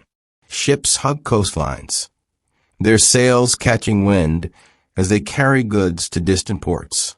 The wealth of one city feeds the splendor of another. Markets fill with objects that traveled hundreds of miles. Ivory, lapis lazuli, cedarwood, gold. With trade comes not only goods, but ideas, songs, technologies, beliefs, all weaving together into cultural fabrics larger than any single people. Daily life, however, continues in its steady rhythm beneath these grand developments. Farmers rise before dawn to tend fields, bending under the same sun as their ancestors. Artisans labor at wheels and kilns, shaping clay, metal, and stone into vessels and tools. Children play in courtyards, learning through games the skills they will need. Women carry water from wells, grind grain, weave cloth. The empire looms above, but for most, life is measured in bread baked each morning and fires lit each evening. Challenges persist, magnified by scale. Famine, when it comes, strikes not only a village, but an entire region. Plagues sweep through crowded cities, their toll heavy. Rebellions flare on the edges of empire, where resentment simmers against rulers far away. Yet through it all, empires endure, adapt, and evolve. Each one leaves behind ruins, inscriptions, and stories, reminders of the human desire not only to survive, but to shape the world. Humor, even here, does not vanish. Scribes leave graffiti on walls, playful sketches hidden in the margins of tablets. Workers carving stone may mutter jokes about their overseers, laughter echoing faintly even among monumental tasks. Children, imitating soldiers with sticks and shouts, turn the seriousness of war into play. Humanity's laughter endures, soft and stubborn, even under the shadow of empire. Step by step, humanity has walked from the open plains to the crowded streets of cities, from firelit camps to towering pyramids. Hunters, gatherers, survivors are now rulers, builders, scribes, and soldiers. The transformation is immense, yet the thread remains unbroken. At its core, life is still the same rhythm: to seek food, to share stories, to care for kin, to dream beneath the stars. Civilization adds layers, but the essence of humanity remains. And above it all, the night sky stretches unchanged. The same constellations watched by nomads now shine over palaces and temples. A soldier leaning on his spear at night sees the same stars that once guided his ancestors across grasslands.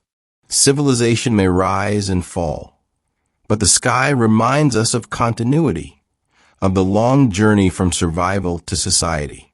The city, now a living organism of stone and sound, does not exist alone. Across valleys, along coasts, beyond mountains, other cities breathe and grow. Empires meet at their edges, their borders touching like ripples on water. Sometimes they trade, sometimes they clash, but always they learn from one another. The story of humanity becomes not just the tale of one people, but of many, woven together by the exchange of goods, ideas, and memory. Caravans stretch like threads across deserts. Camels plod patiently under the sun, their packs heavy with spices, cloth, metals, and salt. Traders walk beside them, their sandals worn smooth by endless miles. At night, Fires glow in the emptiness. Voices telling stories that carry as much weight as the goods themselves. The Silk Roads of later times will become legendary. But even now, in the dawn of empires, paths of exchange run like veins through the world. They do not only carry objects, they carry the beginnings of global connection. On rivers and seas, sails swell with wind. Wooden ships hug coastlines, their hulls creaking as they carry wine, olive oil, grain, and timber. Across the Mediterranean, across the Persian Gulf, across the Indian Ocean, ports begin to hum with life. A fisherman hauling nets may find himself brushing shoulders with a foreign merchant, hearing words that sound strange, catching glimpses of fabrics dyed in colors unknown. Curiosity grows alongside commerce. With trade comes the spread of writing, not only as tally and record, but as poetry, law, philosophy, and science. In Mesopotamia, scribes pressed tablets with hymns to gods, with contracts, with tales of kings. In Egypt, hieroglyphs traced the journeys of pharaohs and the prayers of priests, painted in tombs meant to last forever. In the Indus Valley, symbols carved into seals whisper of a script still undeciphered, its meaning hidden in silence. In China, characters etched into oracle bones carry questions for ancestors, their answers sought in cracks and fire.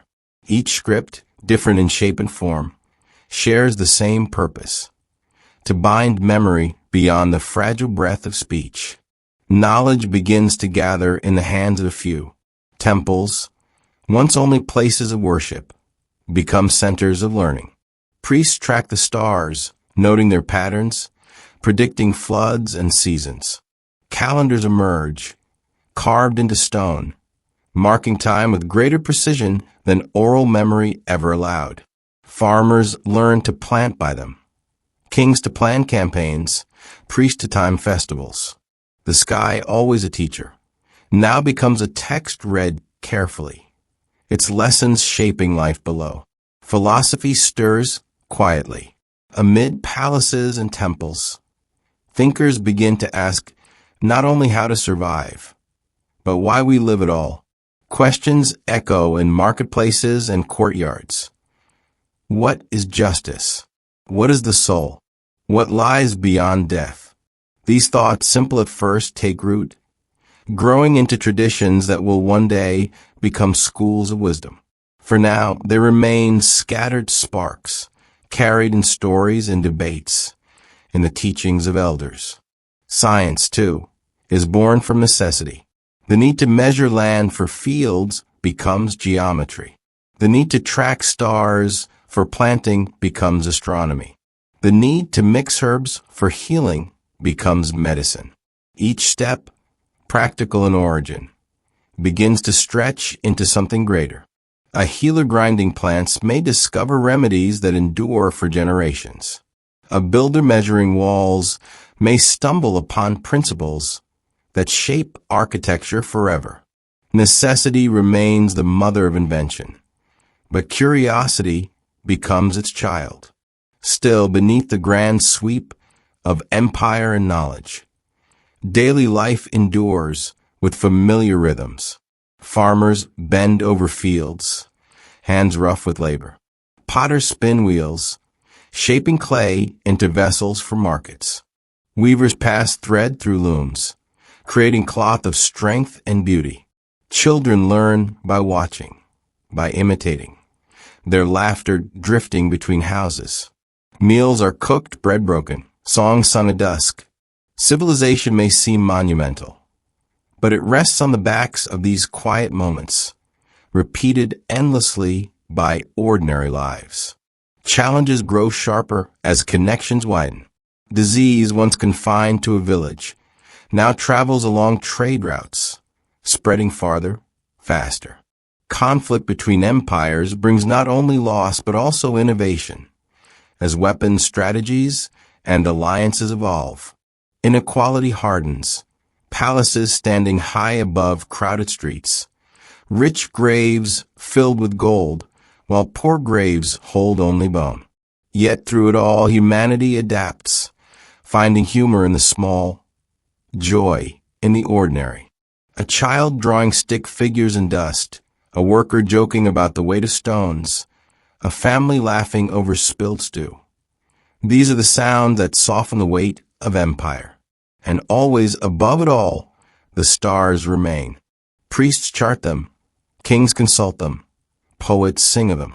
But beyond all their calculations and prayers, the stars simply shine, as they did for hunters on the plains, as they do for farmers in fields, as they will for dreamers in ages yet to come. The constellations remind every eye that looks upward. The journey of humanity is vast, but it is part of something even greater. From hunters, gatherers, and survivors to builders, thinkers, and dreamers, the thread of human life stretches unbroken. Civilization grows, but its roots remain deep in the soil of survival, in the firelight of stories, in the laughter of children, in the gaze of those who still look to the sky. Stone by stone, city by city, the world begins to weave itself into a vast and restless fabric. Empires no longer grow in isolation. They lean into one another, pressing at their edges, clashing and blending, their borders as fluid as the rivers that nourish them. The pulse of human life quickens. Where once there were villages, now there are kingdoms. Where once there were shrines, now there are temples taller than hills. The age of great civilizations has arrived, and humanity stands upon the threshold of history as we most often imagine it. In Mesopotamia, between the Tigris and Euphrates, mighty cities like Ur and Babylon rise. Their ziggurats towering against the horizon. Priests and kings share power, inscribing laws upon stone, tallying trade upon clay. In Egypt, the Nile unfurls like a ribbon of green through desert gold. Pyramids pierce the sky, tombs carved for kings who call themselves gods. Along the Indus, cities like Mohenjo-daro and Harappa line their streets with baked bricks, their drains running with quiet efficiency, their order suggesting a people who valued balance as much as power. Far to the east, the Yellow River nurtures villages that will one day form dynasties. Its floods both blessing and threat. Trade binds these distant worlds together.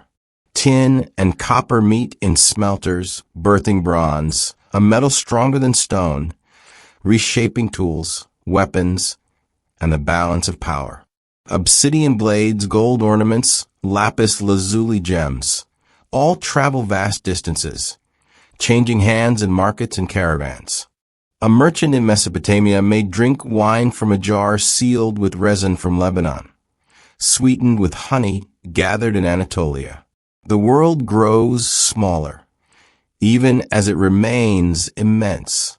Armies march with greater discipline, their ranks ordered, their armor gleaming. Spears, once simple shafts of wood and flint, now bear bronze tips. Shields form walls of protection. Chariots thunder across battlefields. War becomes not only survival, but strategy, a contest of kings as much as soldiers. Yet, in the shadows of war, alliances grow as well. Marriages between dynasties seal peace. Tributes flow across borders, not only in gold, but in ideas, in customs, and gods. Culture blossoms in these exchanges. Myths cross borders, their names shifting, but their truths familiar. A flood sent by angry gods in Mesopotamia finds echoes in Egypt and beyond. Stories of heroes, half human, half divine, speak to the same longing, the same questions that stir across all lands. Why are we here? What is justice? How do we face death? These myths, once whispered by fires, now inscribed on stone and sung in temples, bind people not only to their ancestors, but to each other. Writing expands beyond record and law into poetry, history, and wisdom. Scribes record the triumphs of kings, the lineage of dynasties, the victories of armies. But they also write songs of love, hymns of sorrow, reflections on justice. In Egypt, papyrus scrolls hold poems comparing lovers to lotus blossoms. In Mesopotamia, proverbs gather into collections, offering advice as practical as it is timeless. Words, once only tally and tool, become vessels of beauty. Philosophy grows bolder. In Greece, centuries later, thinkers will stand in public squares asking questions of virtue and truth. But the seeds are already present. Priests, elders, and scholars look at stars, rivers, and stones not only with reverence, but with inquiry. Calendars sharpen into mathematics. Geometry builds walls and temples. Medicine evolves from herbs gathered in fields to treatments written in careful lists. Knowledge becomes a pursuit in itself, a new kind of survival. Still, for the majority, life continues with quiet repetition. Farmers rise with dawn, their hands guiding plows pulled by oxen. Children learn to write letters in clay, their first scratches uneven but filled with possibility. Artisans bend over wheels, shaping jars that will carry oil, grain, or wine. Weavers create cloth dyed in deep reds and blues, their looms clicking steadily. In crowded markets, the calls of merchants echo, layered with laughter, arguments, and the bray of animals.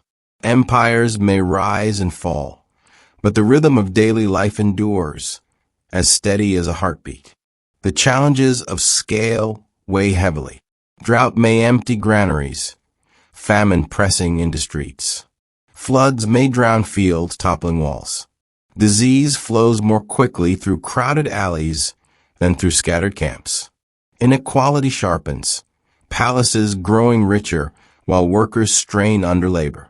Yet even in the heaviest burdens, humanity finds resilience. In songs, in stories, in laughter, people soften the hardness of empire. A scribe, weary from copying long decrees, doodles in the margin. A farmer, looking up from his plow, jokes about the stubbornness of oxen. Children invent games in the dust, their laughter echoing against stone walls built for kings. And above it all, as it has always been, the night sky stretches in silence.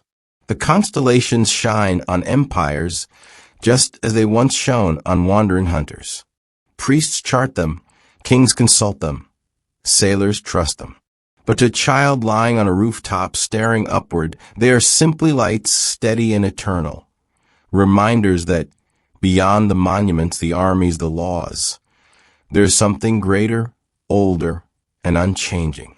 The hunters and gatherers have not vanished entirely.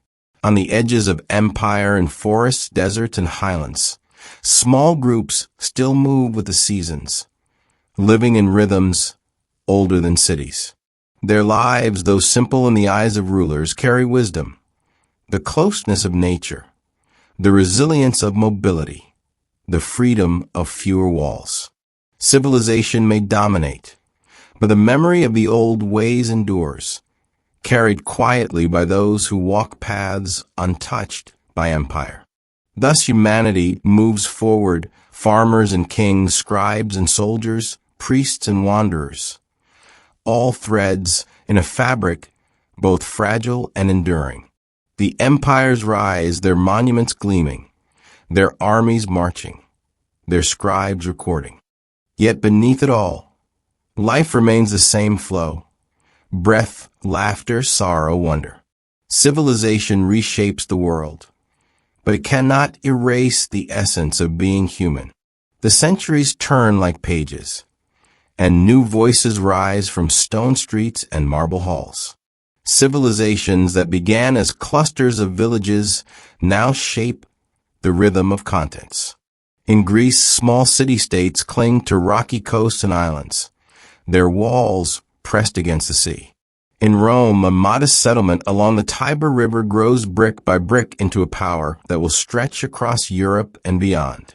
In India, kingdoms blossom along the Ganges, their temples filled with chants that echo through forests and plains. In China, dynasties rise beside the Yellow River, their rulers commanding fields, armies, and ideas with equal force. The scale of life expands. Markets grow busier, filled with olives, figs, wine, grain, and goods carried from distant lands. Ships, broader and stronger, cross seas with confidence. Roads paved and ordered knit empires together, their stones worn smooth by sandals, hooves, and wheels.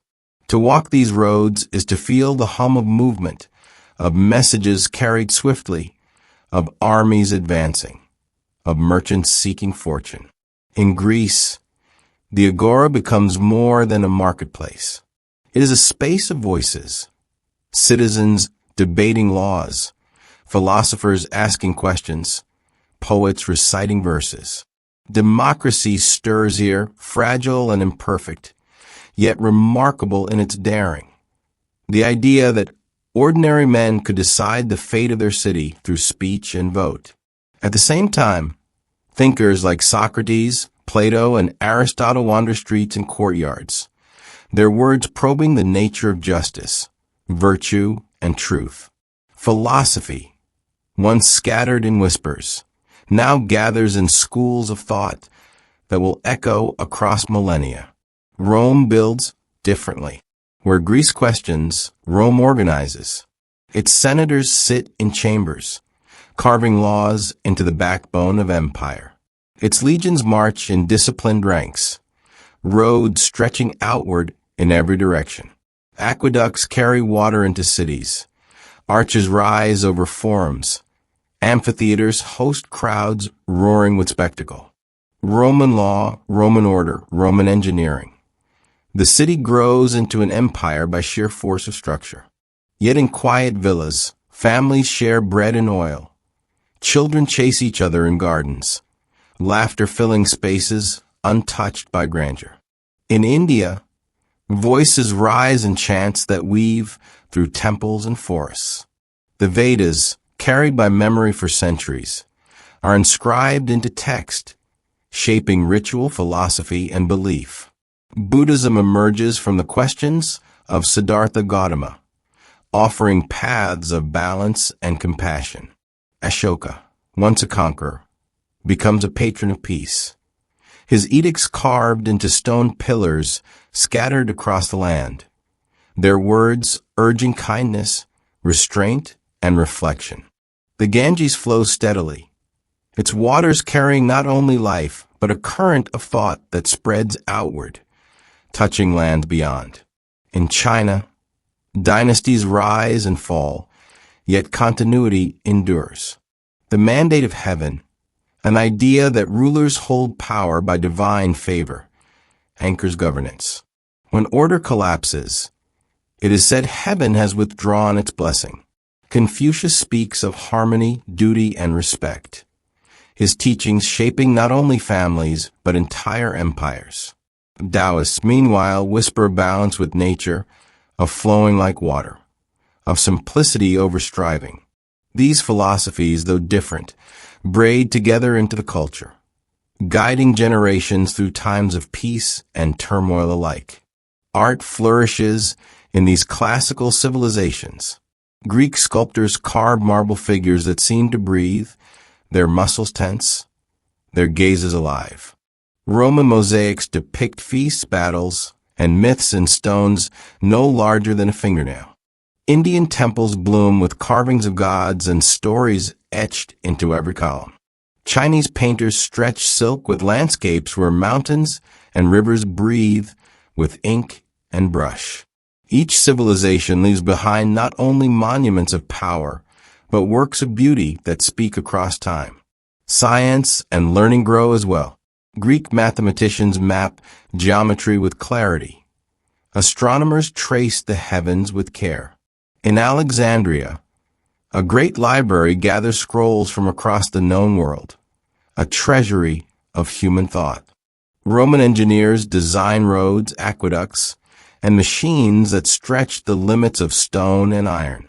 In India, scholars calculate with astonishing precision, giving rise to the concept of zero. In China, inventors craft paper compasses and devices that will carry knowledge farther than any empire alone could. And yet, beneath marble columns and imperial banners, daily life continues with quiet simplicity. Farmers bend over fields of wheat and rice. Shepherds guide flocks along hillsides. Bakers shape loaves, potters turn clay. Weavers pass thread through looms.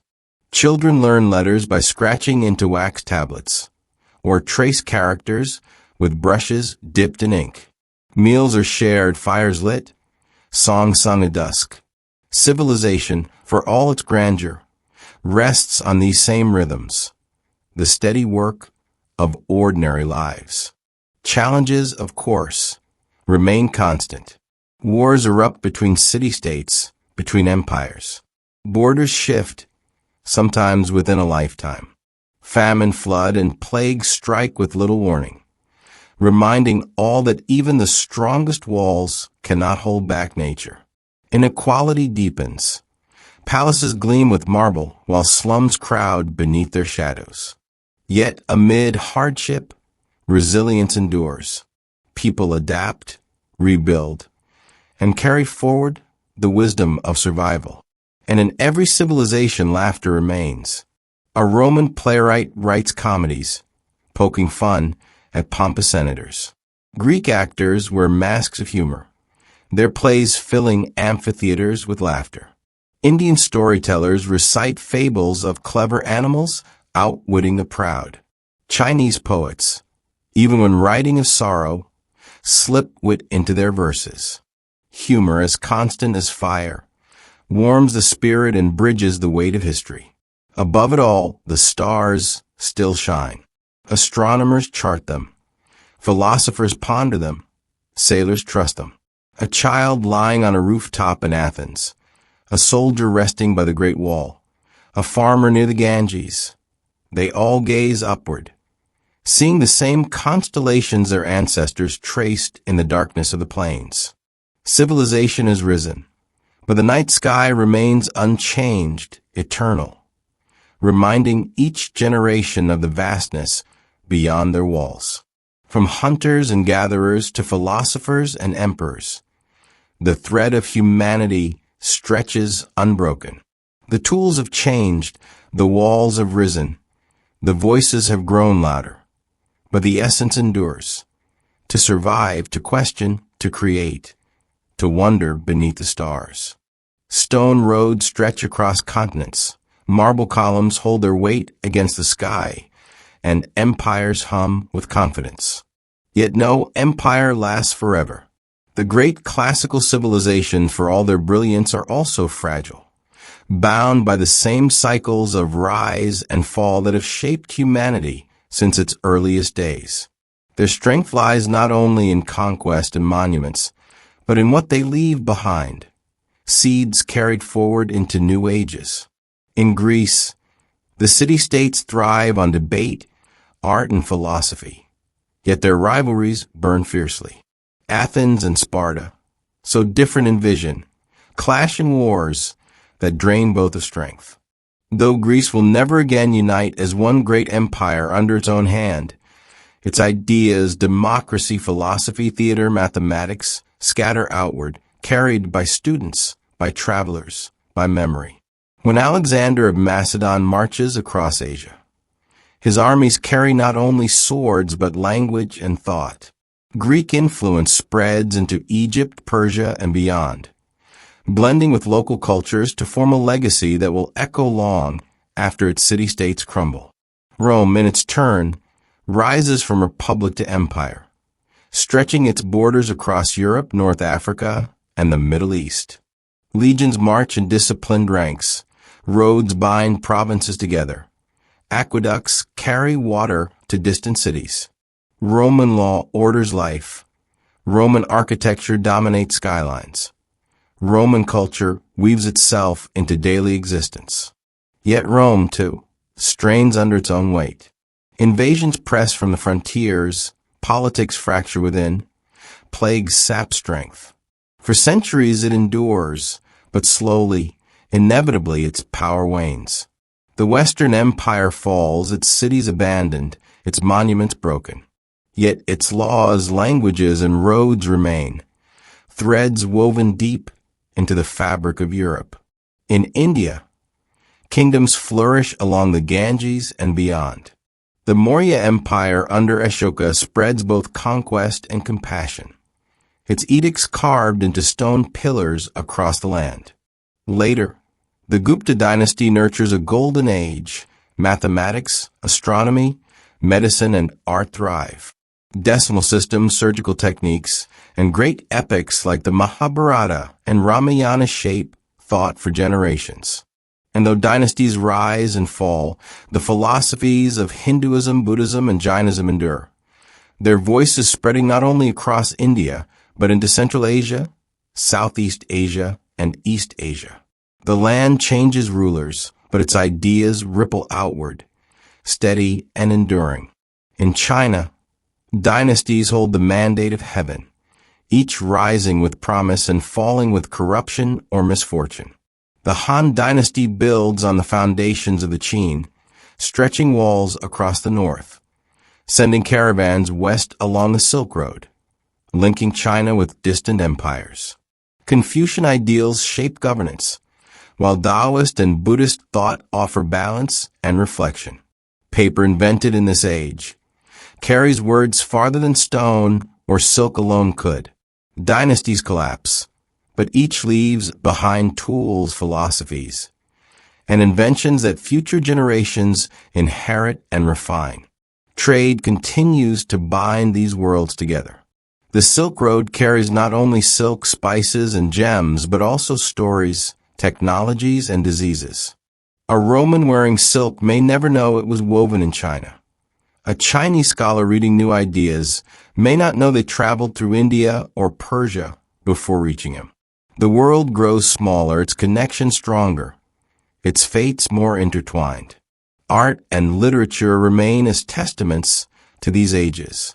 Greek plays, Roman epics, Indian poetry, Chinese calligraphy, all preserve voices that refuse to fade.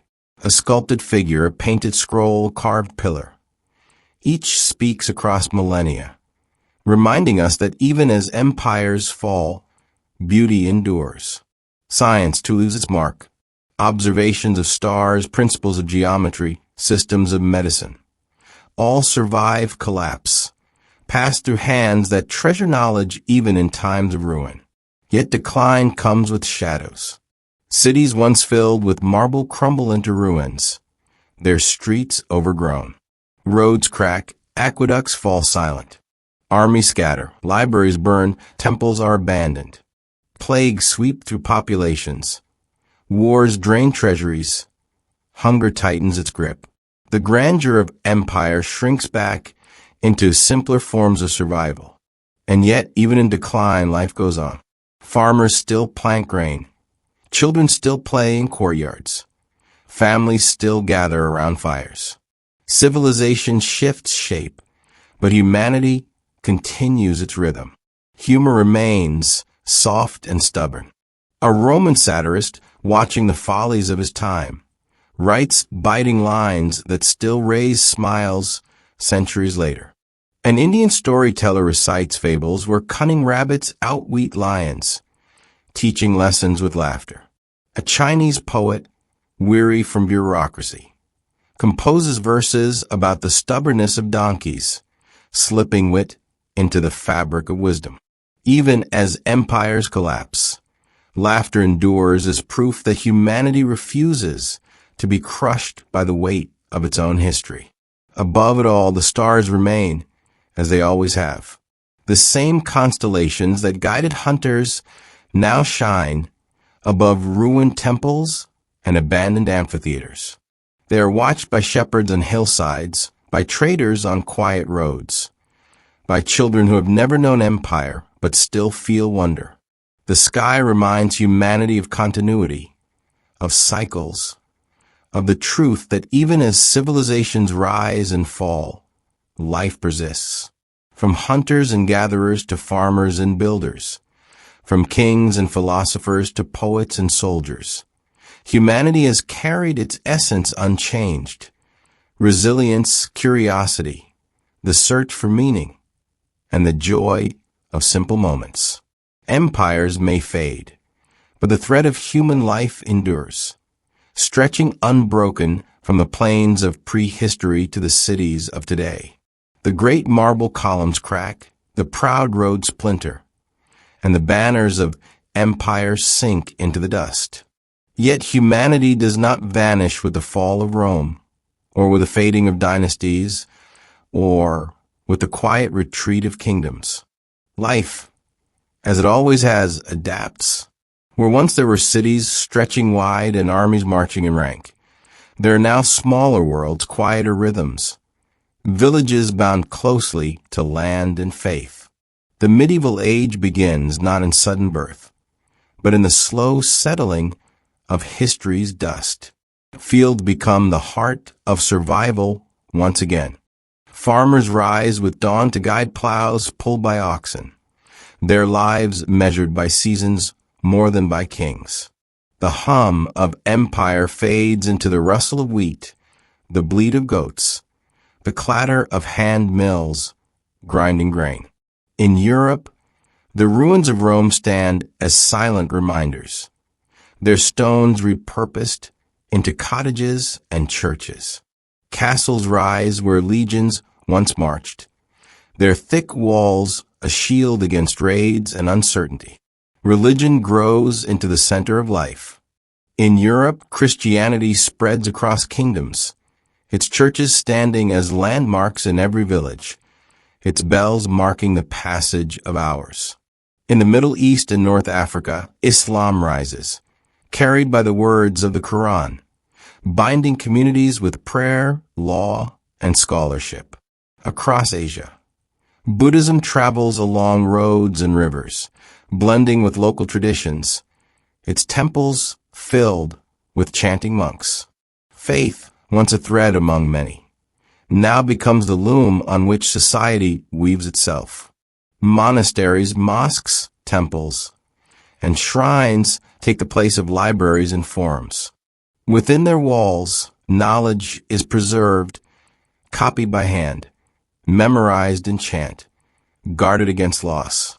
In Europe, monks bend over parchment, their quills tracing letters by candlelight, preserving texts of scripture and fragments of ancient wisdom. In Baghdad, the House of Wisdom gathers scholars, translating works from Greece, India, and Persia into Arabic, keeping science and philosophy alive. In China, dynasties like the Tang and Song foster poetry, painting, and invention, their scholars debating Confucian classics while printing spreads knowledge on paper. Daily life for most remains humble. Farmers till soil, bakers knead bread, herders watch over flocks. Markets still bustle, though smaller than those of empires past, their stalls filled with cheese, wool, pottery, and salt.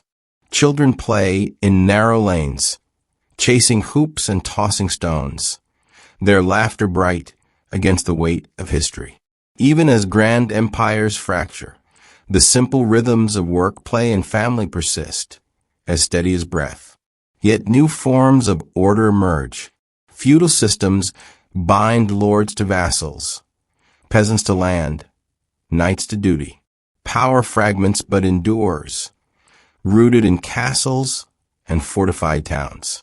Authority is local, personal, held by those who can protect in times of danger. Loyalty is not to distant emperors but to nearby rulers, whose banners fly above stone keeps. Safety comes not from vast armies but from walls, moats, and the watchful eyes of sentinels. Trade does not disappear, it changes. Caravans still cross deserts, ships still sail coasts, but routes bend to new centers. In the Islamic world, caravans carry spices, silk, and gold across the Sahara and along the Silk Road.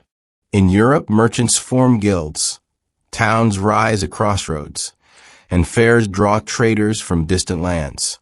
Along rivers in China, boats heavy with rice and porcelain drift toward bustling cities. Commerce breathes quietly, keeping distant lands linked even when politics divide them. Invention stirs beneath the surface. The stirrup, simple and unassuming, changes the nature of cavalry. Windmills and water wheels turn steadily, grinding grain, pressing oil, sawing wood. In China, gunpowder flickers into being, first a curiosity, then a force that will reshape the world. Paper spreads westward, carried along trade routes, its light sheets holding more than clay or parchment ever could. Even in ages thought of as dark, sparks of brilliance glow.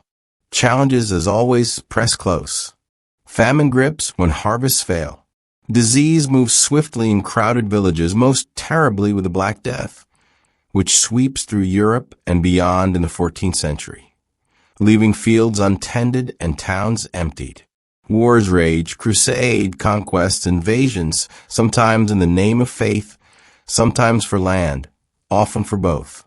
Yet amid hardship, resilience endures. People rebuild, replant, repopulate. Songs are sung again. Laughter returns to markets. Children are born into futures that reach beyond sorrow. Humor softens even the heaviest burdens. In taverns, peasants tell jokes about the arrogance of lords.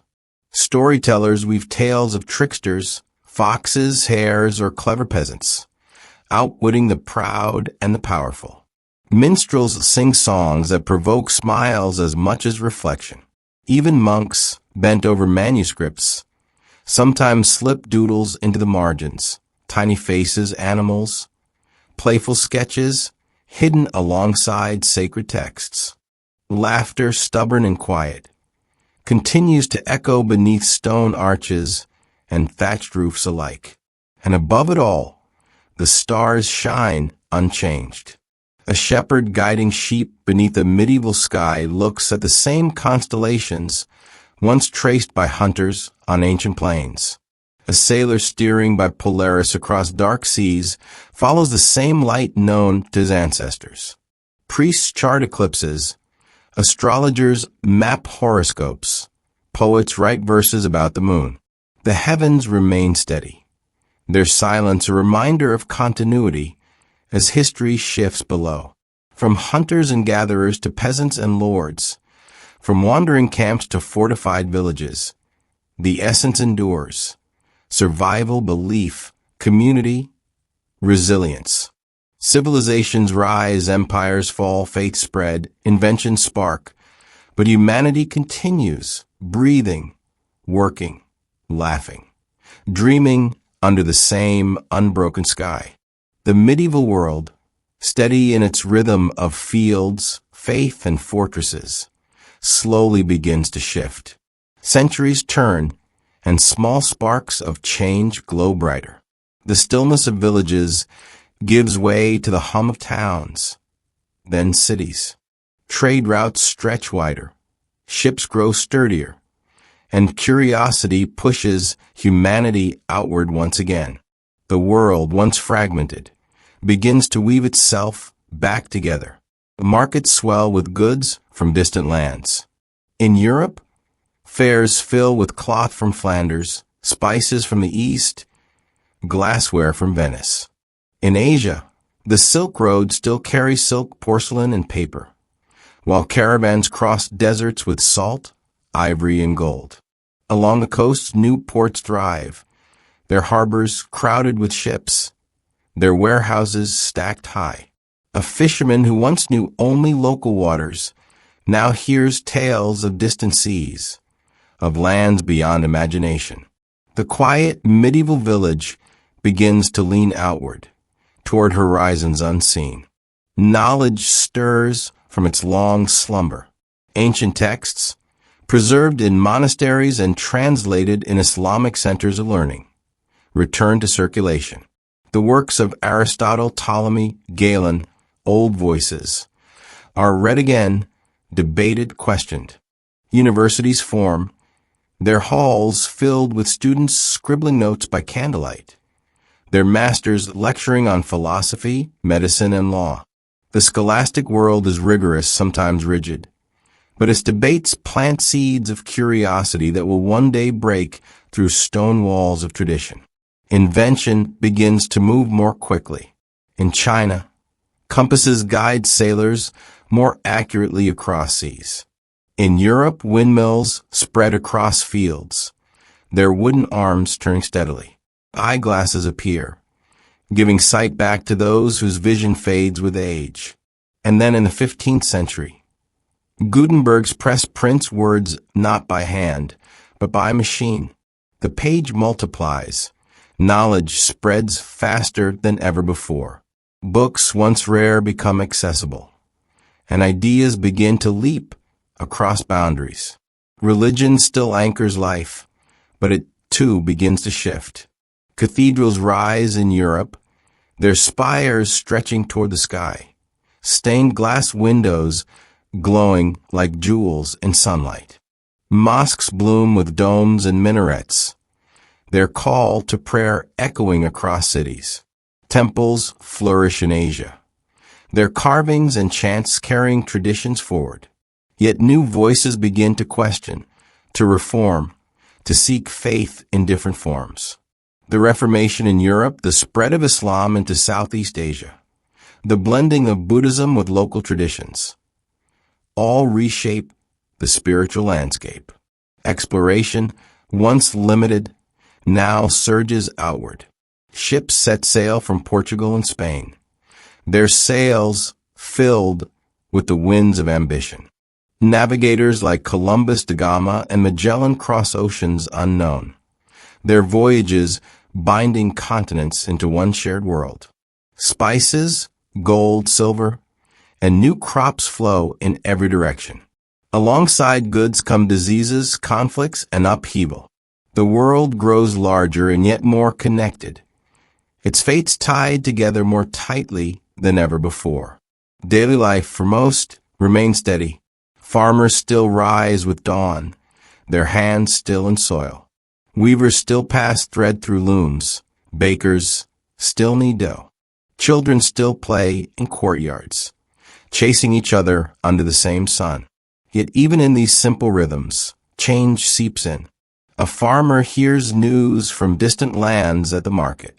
A craftsman copies designs from a foreign style. A child learns letters from a printed book rather than a hand-copied scroll. The ordinary absorbs the extraordinary, reshaping life in quiet increments. The Renaissance blooms in Europe, a rebirth of art and learning. Painters like Leonardo and Michelangelo capture human form, with detail and grace unseen for centuries. Architects raise domes that seem to float, their geometry as precise as their beauty. Scholars look not only to the past, but to the natural world, studying plants, animals, the motion of stars. Curiosity, once cautious, becomes bold. The scientific method takes root. Observe, measure, test, question. Copernicus dares to place the sun at the center. Galileo lifts his telescope to the heavens, and the universe itself seems to shift. In other lands, brilliance endures as well. The Ottoman Empire thrives as a bridge between East and West, its markets filled with goods from 3 continents. In China, the Ming Dynasty sponsors vast voyages, Zheng Yi's great fleets sailing farther than any European had yet dared. In India, the Mughal Empire rises, blending Persian, Indian, and Islamic influences, building palaces and gardens of breathtaking beauty. Civilization, far from a single story, flourishes everywhere, each culture adding its own notes to humanity's song. Yet challenges, as always, remain close. Wars erupt, famines grip, plagues return waves. Inequality deepens as wealth from exploration flows unevenly, enriching some, impoverishing others. Enslavement expands across oceans, binding millions in chains, their lives stolen for profit. The march of progress carries shadows as well as light, and humanity wrestles with both. Still, laughter persists. In taverns, people joke about rulers and taxes. In markets, sellers exaggerate, buyers tease, children dart between stalls giggling. Plays by writers like Shakespeare fill theaters, blending comedy with tragedy, reminding audiences that humor and sorrow live side by side. In every age, no matter how heavy its burdens, humanity keeps its smile, and above, the stars remain constant. Now seen not only by shepherds and sailors, but by astronomers peering through lenses, charting their positions with precision. Yet for all the science, the stars retain their wonder. A child in Florence, a monk in Tibet, a merchant in Cairo, all look upward and feel the same quiet awe. The sky, untouched by history's tumults, binds the ages together. From hunters and gatherers to farmers, kings, philosophers, and explorers, the thread of humanity stretches forward, woven with resilience, curiosity, laughter, and belief. The medieval world yields to the modern, but the essence endures. To live, to learn, to wonder beneath an endless sky. The dawn of the modern age arrives not with sudden noise, but with quiet discoveries that build upon one another until the world itself begins to turn differently. The telescope, the compass, the press. Each invention seems simple when held in the hand, yet each changes the shape of human thought. The earth feels wider, the heavens deeper, knowledge sharper. The rhythms of survival, though still present, give way to new rhythms, those of trade, science, and industry. The scientific revolution takes root. In quiet studies, by candlelight, men and women record careful observations. Galileo lifts his telescope and sees moons circling Jupiter, proof that not everything turns around the Earth. Kepler charts the paths of planets, their orbits not perfect circles, but ellipses, elegant in their imperfection. Newton, beneath an apple tree, or perhaps only in legend, shapes the laws of motion and gravity, binding heavens and earth with invisible threads. What was once myth and story becomes equation and principle.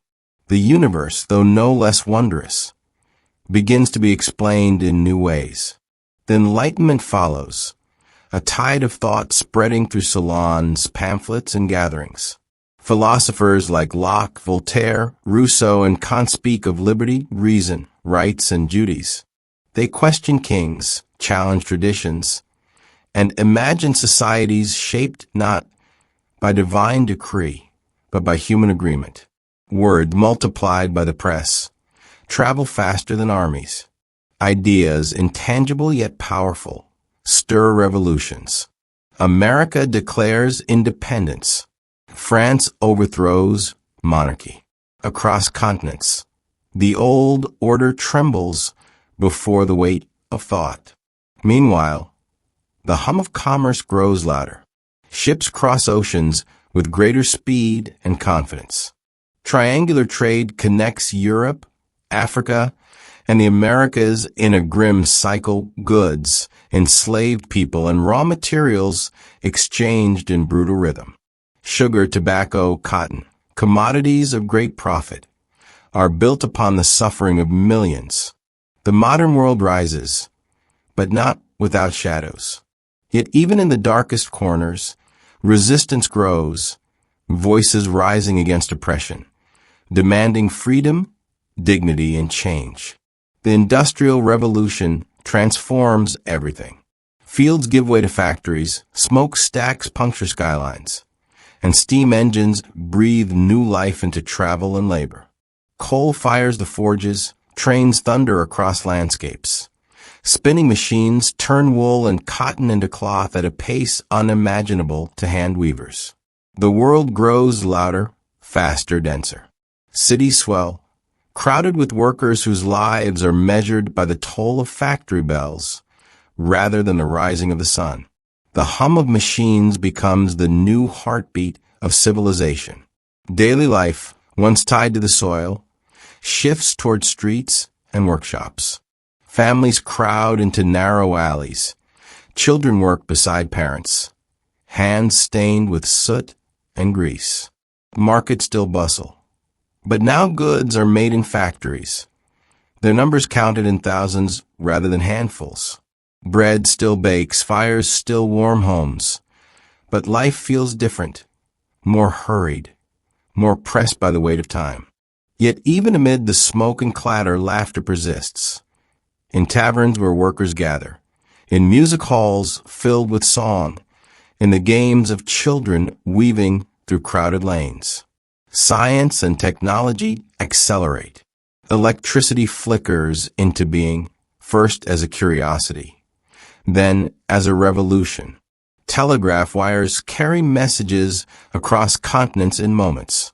Steamships cross oceans with confidence, shrinking the world. Vaccinations fight disease. Microscopes reveal invisible worlds. Chemistry unlocks the secrets of matter. Humanity, once bound to the pace of nature, now begins to set its own pace. The future no longer feels like a distant horizon, but a rushing tide. Philosophy adapts to the new age. Marx and Engels write of class and labor, their words echoing in factories and streets. Others speak of progress, of freedom, of the role of the individual in a world that feels both more connected and more overwhelming. Nations rise, empires expand, revolutions spark. The 19th century carries both hope and turmoil as humanity wrestles with the powers it has unleashed. And above all this noise, the stars remain. Astronomers peer through ever stronger telescopes, charting galaxies beyond imagining. Scientists measure the speed of light, the age of rocks, the vastness of time. Yet a child peering from a smoky city street sees the same constellations their ancestors traced on plains long vanished. The heavens, unchanged, remain the quiet counterpoint to humanity's restless march. Humor softens even the industrial age. Satirists lampoon factory owners. Playwrights fill stages with wit. Cartoonists sketch kings and politicians with exaggerated faces. Workers laugh together on breaks, finding relief in stories told over bread and ale. Even in the grit of factories and the din of machines, humanity's smile refuses to fade. From hunters and gatherers to philosophers and scientists, from campfires to smokestacks, the thread of humanity stretches forward. Survival is no longer only about food and shelter, but about knowledge, freedom, progress, and meaning. The world grows louder, faster, more connected, yet its essence endures. To live, to laugh, to wonder beneath the stars.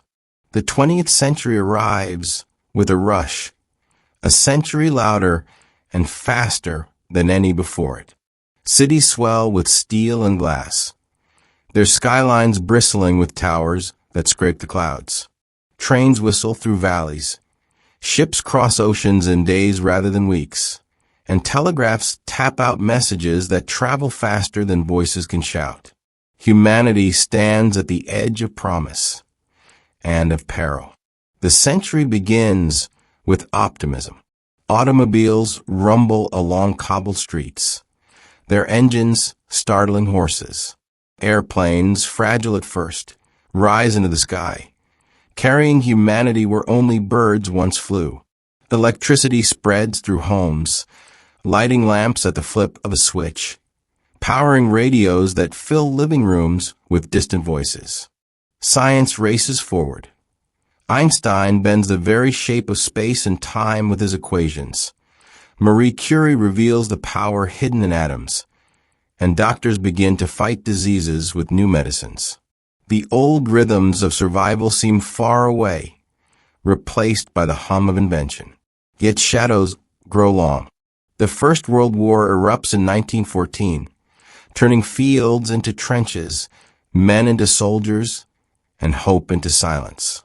The scale of destruction is unlike anything before.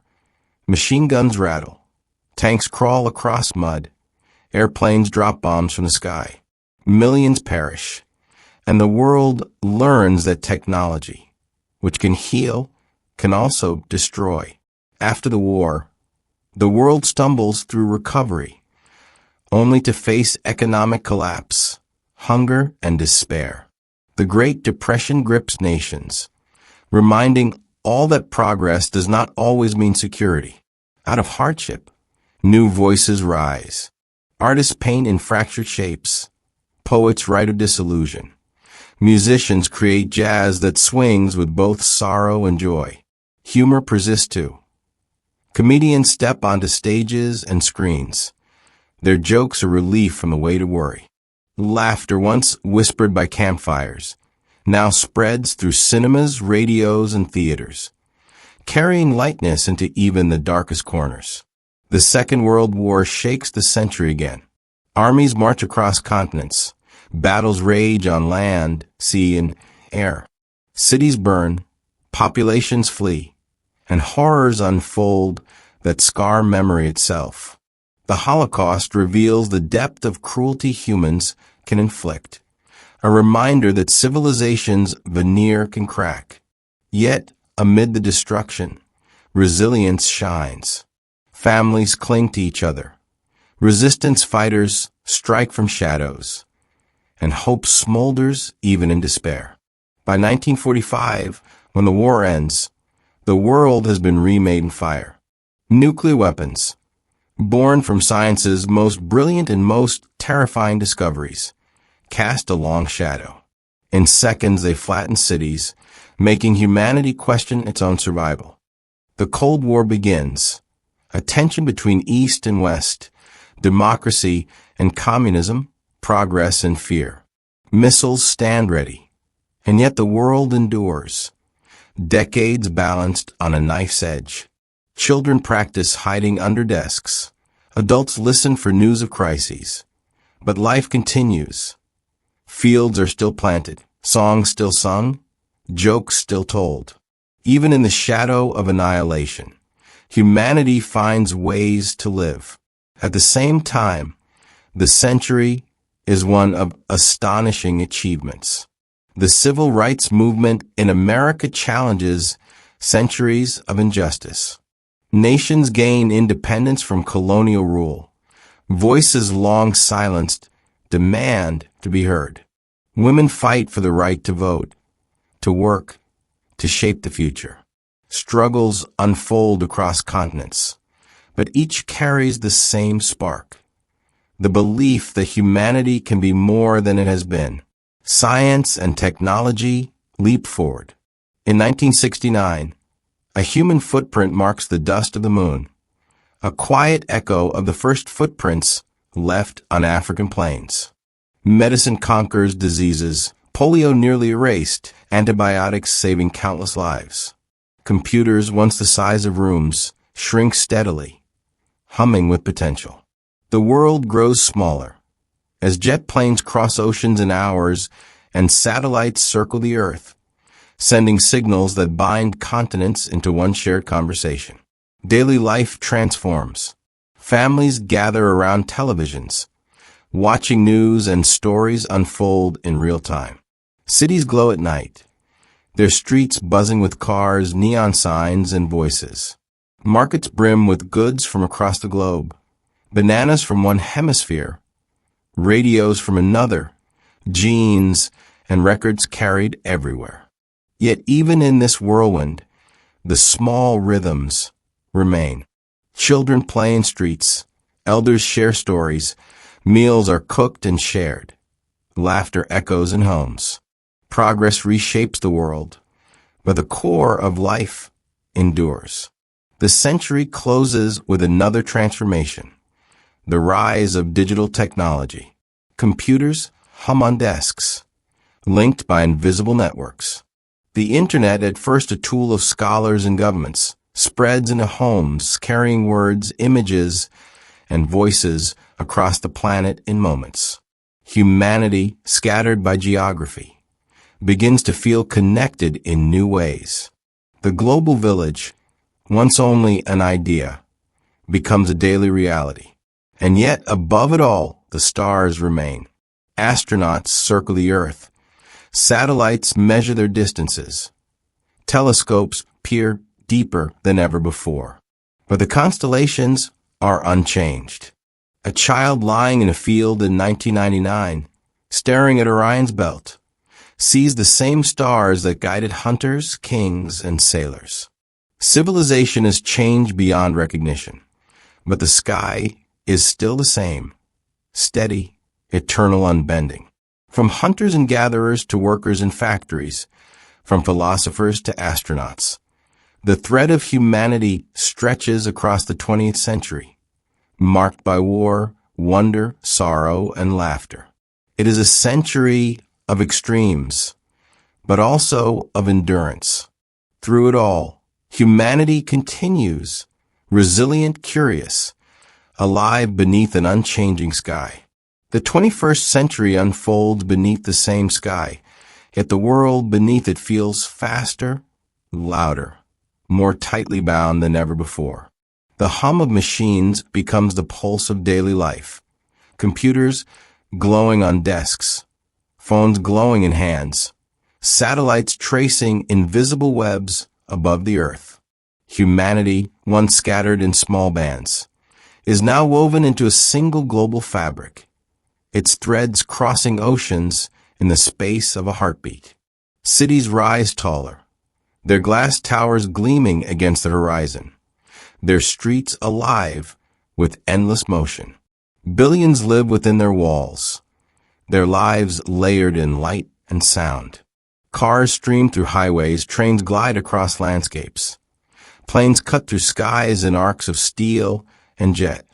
In these crowded places, humanity feels both connected and alone, faces brushing past one another in endless crowds, voices overlapping in constant chatter. The pace is no longer set by sunrise and harvest, but by clocks, deadlines, and the steady glow of screens. The digital age reshapes life more profoundly than the wheel, the plow, or the press. The internet becomes not just a tool, but a place, a vast space of thought and memory where billions gather. Messages fly in seconds. Pictures circle the globe. Voices once confined to a single room echo across continents. Knowledge, once hoarded in libraries or guarded in temples, spills freely, accessible to anyone with a connection. A student in a village can read the same texts as a professor in a university. A voice in one language can be translated into another instantly. Humanity speaks more than ever before, and more often. Yet with connection comes complexity. Truth mingles with falsehood, knowledge with noise. Voices rise in harmony and in conflict. The internet, a mirror of humanity itself, curious, generous, chaotic, and flawed. The digital village reflects both the best and the worst of the species that created it. But even here, laughter persists. Jokes spread faster than any plague. Memes replace the stories once told by firelight. Humor threading itself into the fabric of modern life. Science continues its restless stride. Medicine advances. Diseases once feared are pushed back, lives lengthen, and health improves for many. Telescopes peer deep into space, finding planets around distant stars. Rovers crawl across the dust of Mars, their tracks an echo of humanity's curiosity pressed into alien soil.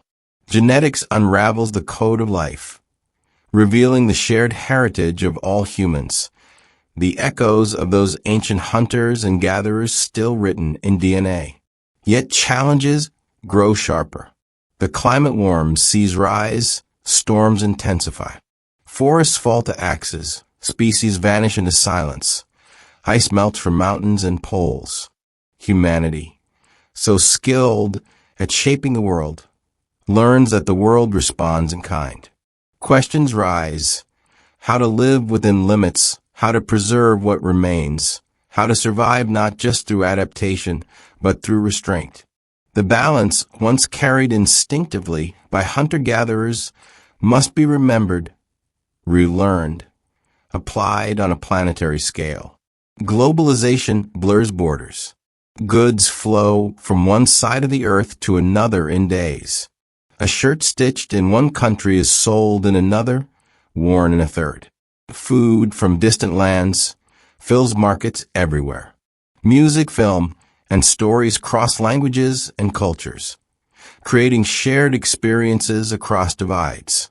Yet alongside connection comes tension, as cultures wrestle with identity, nations with power, societies with inequality. Daily life remains a blend of old and new.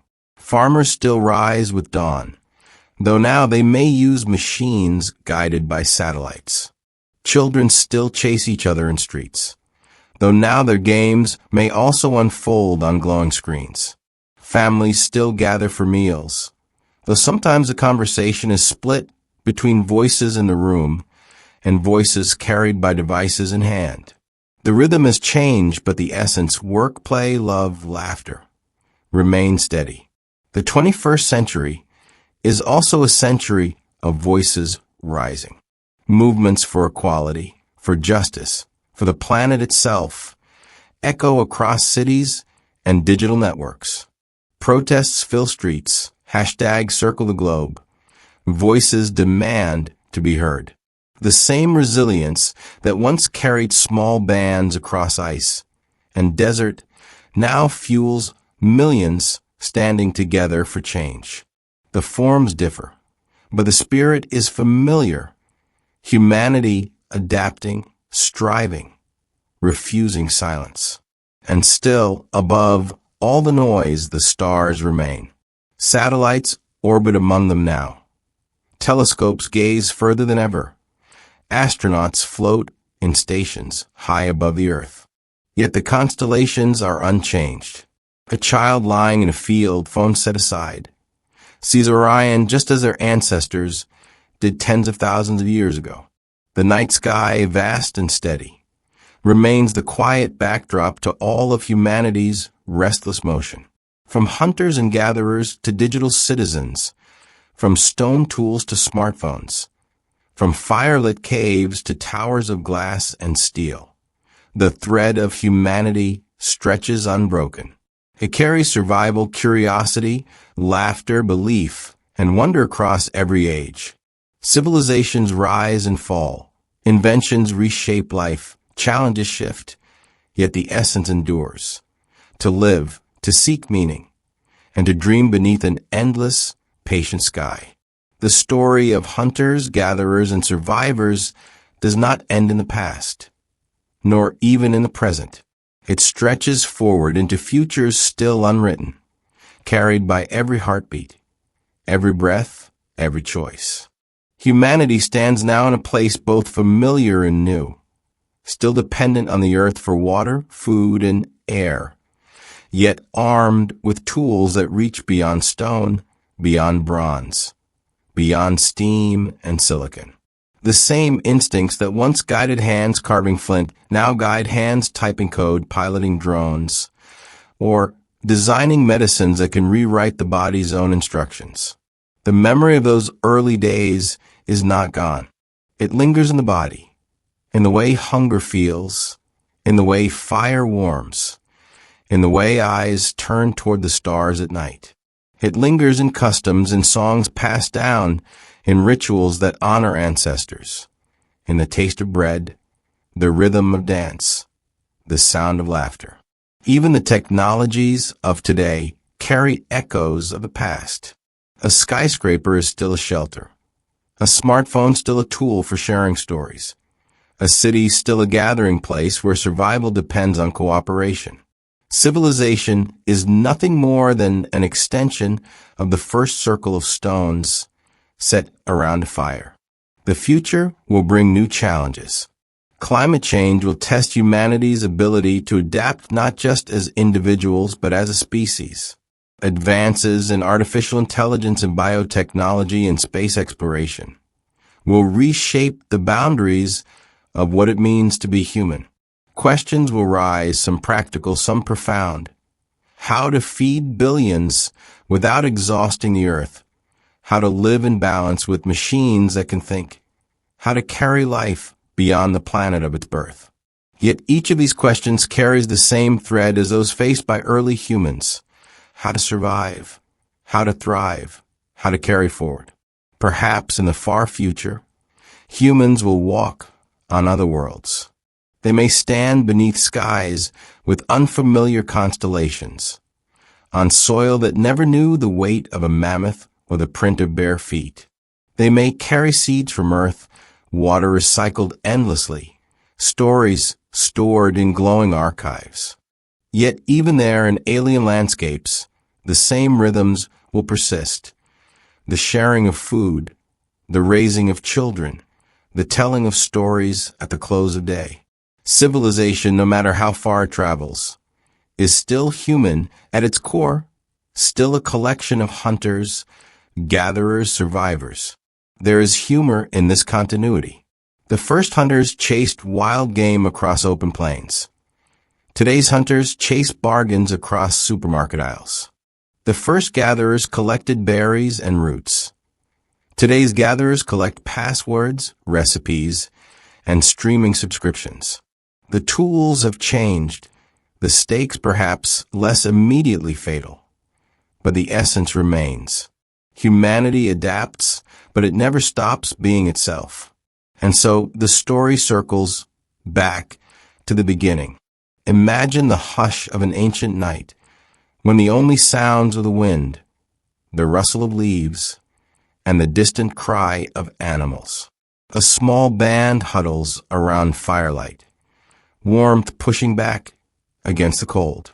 They share food, stories, and laughter, unaware that tens of thousands of years later, their descendants will build cities of millions, cross oceans in hours, and send machines to the stars. Yet in that firelit circle lies the blueprint of it all, the instinct to survive, to share, to wonder.